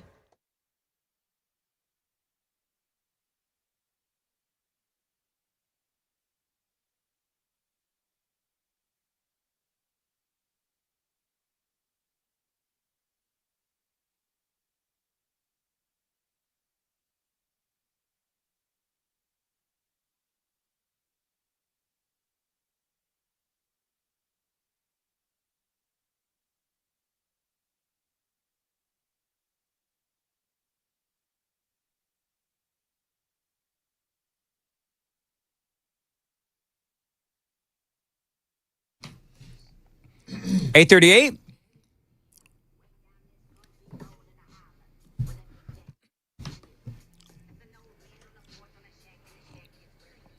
Is this like SpongeBob doing rap? Is that what this is? It's funny you bring that up. There was a kid at the baseball tournament who had a SpongeBob rap walk-up song over the Really? weekend. Yeah, it's like a thing. I actually did not know that SpongeBob does rap. He does. Does he really? Yep. How does it sound? Like this? Pretty much. Cool. All right, good. I don't want to compare Yellow Wolf to SpongeBob. Oh, is this Yellow Wolf? Because, he lives in Tennessee. Oh, okay. And I don't want to make him pop the trunk. Sure. Harkening back to yesterday. That was a callback. So that was a callback. I'm still trying to teach Sam and Joan about callbacks. They'll get it eventually. Eventually they will. Eventually they'll get it. And by the way, for people that don't know what a callback is if we talked about something in like the 5 o'clock hour and then at 7:45, somebody brings it up. The people at 7:45 did not hear the original reference. Right. So callbacks are generally frowned upon, but most radio people are so egotistical they think, of course, if they were listening at 5:15, they're listening at 7:45. So I don't think you can do a callback in the same show, but you can do a callback in the same hour on a different day. Because a lot of the morning commuters, their habits are pretty ingrained. Sure. So we can do a callback at 8:40, 8:35 to what happened yesterday at 8:30, 8:45-ish, Yeah. But it won't work when you are calling back to 5:35. But I don't call back at 5:35. Okay. That's good. My teammates sometimes do. Yeah. Wow, it's a good thing you all explained that to me. I wouldn't have known that. Well, we're here for you. Did they explain it, Joan, or did they mansplain it? Oh, yeah. Mansplaining. No, it's a dansplain. A dansplain? It's a dansplain. Hey, all right, so Joan, I didn't get your picture. I sent it. But you sent it to Dan Show, Gmail. So Chris this is what's funny. So basically, if you're just joining us, I for whatever reason got a hankering to say, hey, why don't you send us the last picture in your phone on the text line? And oh my goodness gracious. Were any of them nasty? No, not a one. Really? No.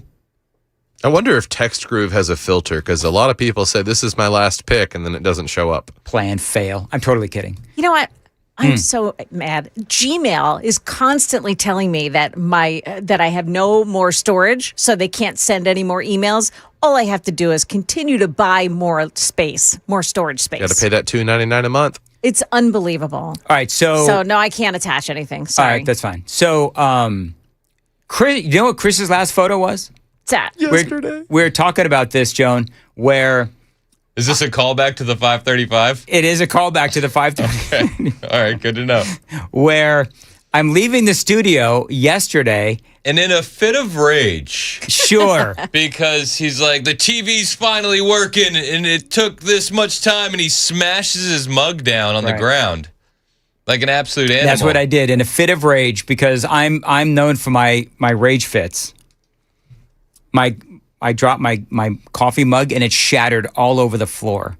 Yep. And so what does Chris Hand do? He doesn't offer to help. He doesn't ask if I'm bleeding and that I'm okay. He whips out his phone and he starts filming. I only had 30 seconds before I had to be on the air. So do you have the monologue that I did when I was picking all this up? Did you get everything? It's on video. So if you're watching on Super Talk TV, my volume up. So this is Chris. I'm in utter disbelief that he has pulled out his phone and videoing me as I'm cleaning up the remnants of my coffee mug. What happened, Dan? I dropped my cup and it's all over the floor and I'm going to get in trouble now. I'm going to get written up again. You know, at least I'm cleaning it up. You know, a lot of people around here, they leave their mess. Me, I'm conservative. I take accountability for my actions. This will be gone in like 2 minutes. That's when I cut it. And that's when you cut it. But you'll see, like, I can't do anything, Joan, without monologuing something. Yes. So I turned it into, taking accountability and responsibility is a tenet of conservatism. So that is why I was cleaning it up. I also didn't want to get written up. Is another tenet of conservatism to tell everyone that you are? Sure, Joan. Okay, I'm just wondering. The best part about that for me is I was still in here setting things up for Chris's show, and I hear you walk out of here because actually you're coming in here to talk to me, and you walk out and I hear it shatter. Then I hear the door shut. And I'm like, oh, he's getting up to help Dan. How kind sweet of him to do that. And then I see him reach for the phone. That was not my intention at all. I never once thought about helping you. Let the record show. No. It was strictly for video purposes. Well, very good. All right. So I am, I don't know what, I am so grandpa.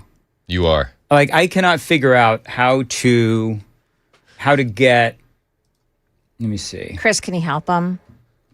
Can't figure out how to get these kids off his darn lawn. Yeah. No, I'm trying to get the picture. I'm trying to get the picture onto. So this is what Dan does.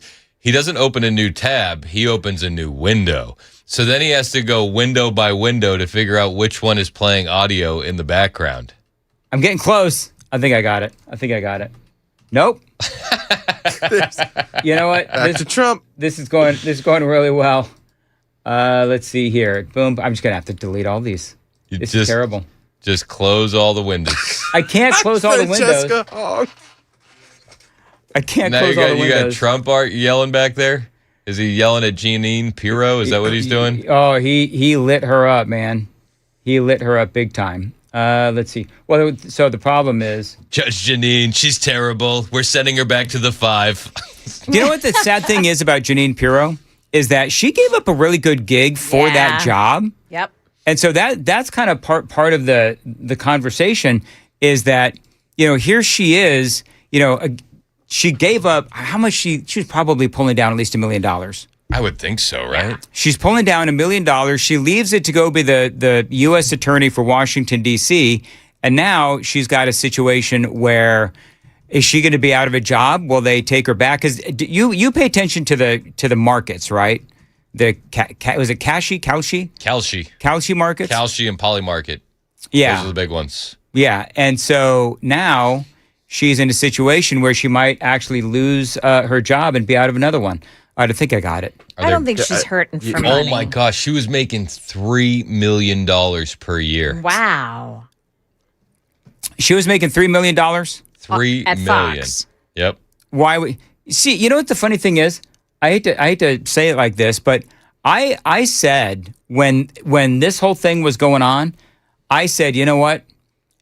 People are nuts for going down this road. Bongino leaving and going to work for the FBI. Bongino leaving to go work for the FBI and Jeanine Pirro. And has Bongino built his audience back yet from what it was before? I don't know. Has he? I don't know. I mean, he doesn't have his radio show, but I don't know if he. See, the thing, if he wanted his radio show back, he could have gotten it back, but he's just now strictly doing the podcast. Well, I think he's also doing his own network thing. Yeah. Yeah. He is bringing up new podcasters. Yes. Yes, he is. So anyway, good for him. Hopefully he's going to be doing well. Is that how you feel? I can't do this, Sam. I can't do it. Just one more step left. I don't know. There's no steps left. I can't. Just present it. I'm sharing it. Present it. It's probably the wrong one though. That's the problem. We clearly we can't do on this show. Omaha. We can't do it because you don't see it, do you, Sam? No. It's some other thing. Forget it. We'll just pull it up on that screen. I'm confused. I don't know how to do anything at this point. So just talk until the end of the show. Because I can't, I'm trying to... by the way. Because I'm trying to pull up the picture of Sam and what he sent. I mooned you. Yeah, Sam sent me a great picture Sam sent me a moonshot. Really? Like a moonshot? Moonshot? Yeah, like a moonshot. And it was a picture that he took of the moon. Big white moon. Big white moon. Maybe we'll do it tomorrow. The problem is we got so many different ways that things that we got to do to make this happen. By the way, do you know what my picture was? Just real quick, do you know what my picture was? My picture was a picture of an empty seat at the Puffy Muffin restaurant. I thought it was of salt and pepper shakers. At the Puffy Muffin restaurant. Did you take the picture of the salt and pepper shakers and the empty seat was in the background, or did you take the picture of the empty seat and the salt and pepper shakers were in the forefront? The salt and pepper shakers were in the foreground, and the empty chair was the main part of the photograph because I was left stranded at the Puffy Muffin in, I think it's Franklin, Cool Springs, Brentwood, whatever it is, and the person who was supposed to meet me for breakfast never showed up. You have it up. It's up? Yeah. All right, so there you see, that was the last photograph that I took. Pamela Furr was actually supposed to meet me, and she failed to show up.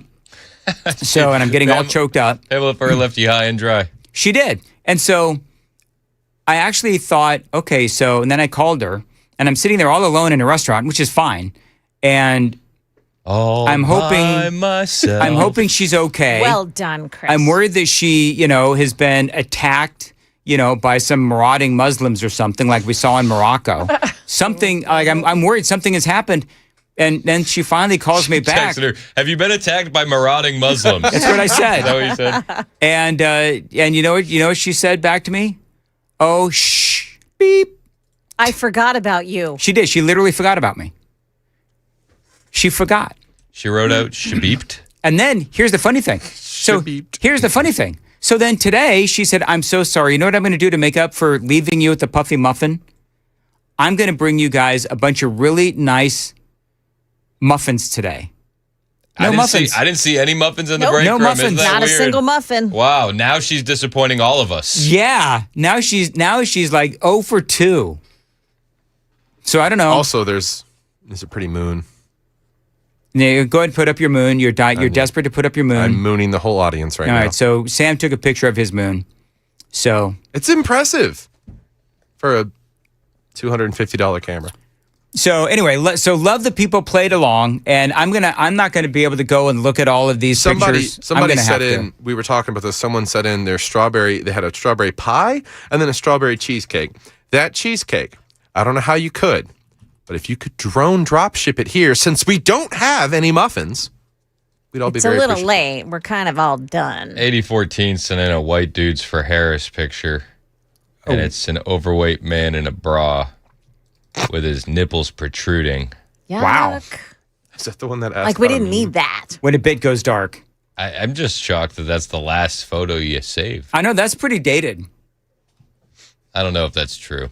No, you think people were funning and were not actually... Press X for doubt. What did you say? Press X for doubt? It's a Mafia reference. Oh, is that a Mafia reference? It's an old meme. From a video game. Okay, did know that. Where in the game you play a detective and you're ready to doubt somebody, you press X. So people sent in some very cool photos, and maybe what I'll do is when I go home, I'll try and compile some of them so that I can actually put them on the video. Better have that cake. 6090 said, way to go, Dan, on getting your picture posted. We're all just so gosh darn proud of you. Yeah, I know. You really did it. You did it. You did it, Dan. Okay, so like, so that okay. Oh no, we can't put it up. Oh, you can't do it anymore. No, I can't. I don't know what I've done. You know what I've done? I've like hemorrhaged the entire system. Oh no, we got it. Oh, is it up now? Yeah. Somebody sent a picture of their dogs. Oh. That's what started this whole thing. Somebody accidentally sent me a picture of their dogs on their bed. Because we were asking for pictures of the fire on 65 from the Yes. semi. And they were like, oh, my bad, wrong photo. And then it started a whole thing. Mm-hmm. Yep, that's exactly right. All right, real quickly, Joan, what is the latest on that crash? So it's still closed, but they're promising that within 7 minutes they're going to open up a lane on 65 northbound. I'm watching though. I'm looking at it online on the TDOT cameras. Mm-hmm. They're moving around some stuff, but so far no lane has been opened up on the northbound side. So southbound side moves fine, but TDOT's telling us that at 9 o'clock they'll open up one lane and then they'll have both lanes open by 1 o'clock this afternoon. Again, the closure is 65 north between exit 104 and 108. So I thought we covered this really well today. Thank you to the super texters. We had a lot of people stuck in that traffic, and so they were texting in the play-by-play and all that. So the vast staff. The vast staff. That's exactly right. Yep. Love the vast staff. Speaking of the vast staff, how many of y'all are going to be coming to our big event on August 6th, which is this coming Thursday? I'm assuming it's everyone. Hop Springs? Murfreesboro, Tennessee. Maybe you've heard of it. I'm going to be there. You're going to be there. Yes. So we were talking yesterday. Yeah.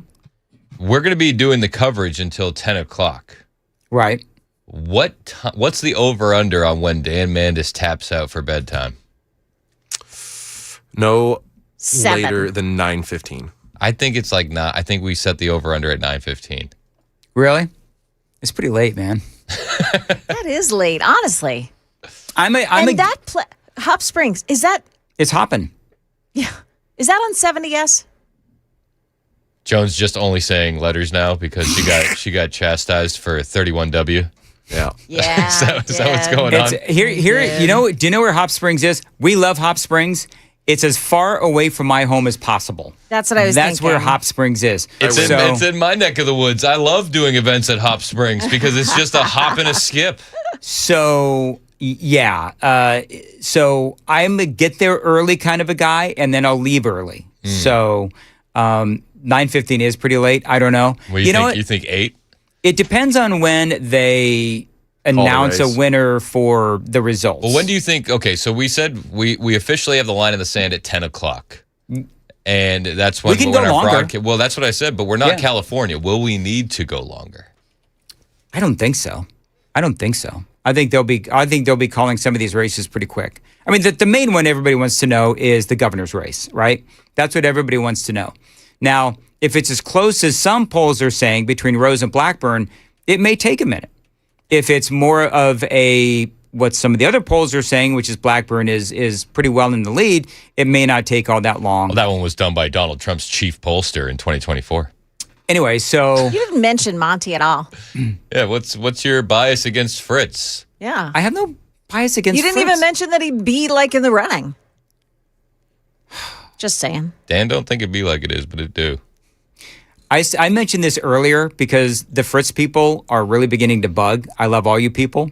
But I mentioned this earlier. Who do you mean, you people? So I gave Monty Fritz more time than any other gubernatorial candidate on my show. Well, to be fair, some of the candidates didn't even want to come on the air. Marcia? Yeah. She's on my show. Yeah, I know. What? Hey, by the way, you know what's do you know what I'm gonna do on Thursday? What are you gonna do? Oh, this is gonna be great. I don't even think I've mentioned this yet. It's gonna be Marcia Appreciation Day on the morning show. 4 hours of Marcia Blackburn. No, I've made arrangements. Monty, John Rose, and Marcia Blackburn are all going to be calling up and giving us like their last minute pitch. Okay. So I don't know how long each is going to stay on. I don't even know if they remember that they are Agreed to obligated this? to do this. But yeah, so Monty agreed and Blackburn agreed and John Rose agreed. So it's going to be cool. It's a matter of record now. It is a matter of record. We got to go. All right. Will this influence how you vote if one of them dogs you? And they don't show up for their agreed upon interview I already on voted. Thursday morning? I already voted. Oh, who'd you vote for? 8:57, Super Talk 99.7 WTN. Joan's got the news coming up. Joan.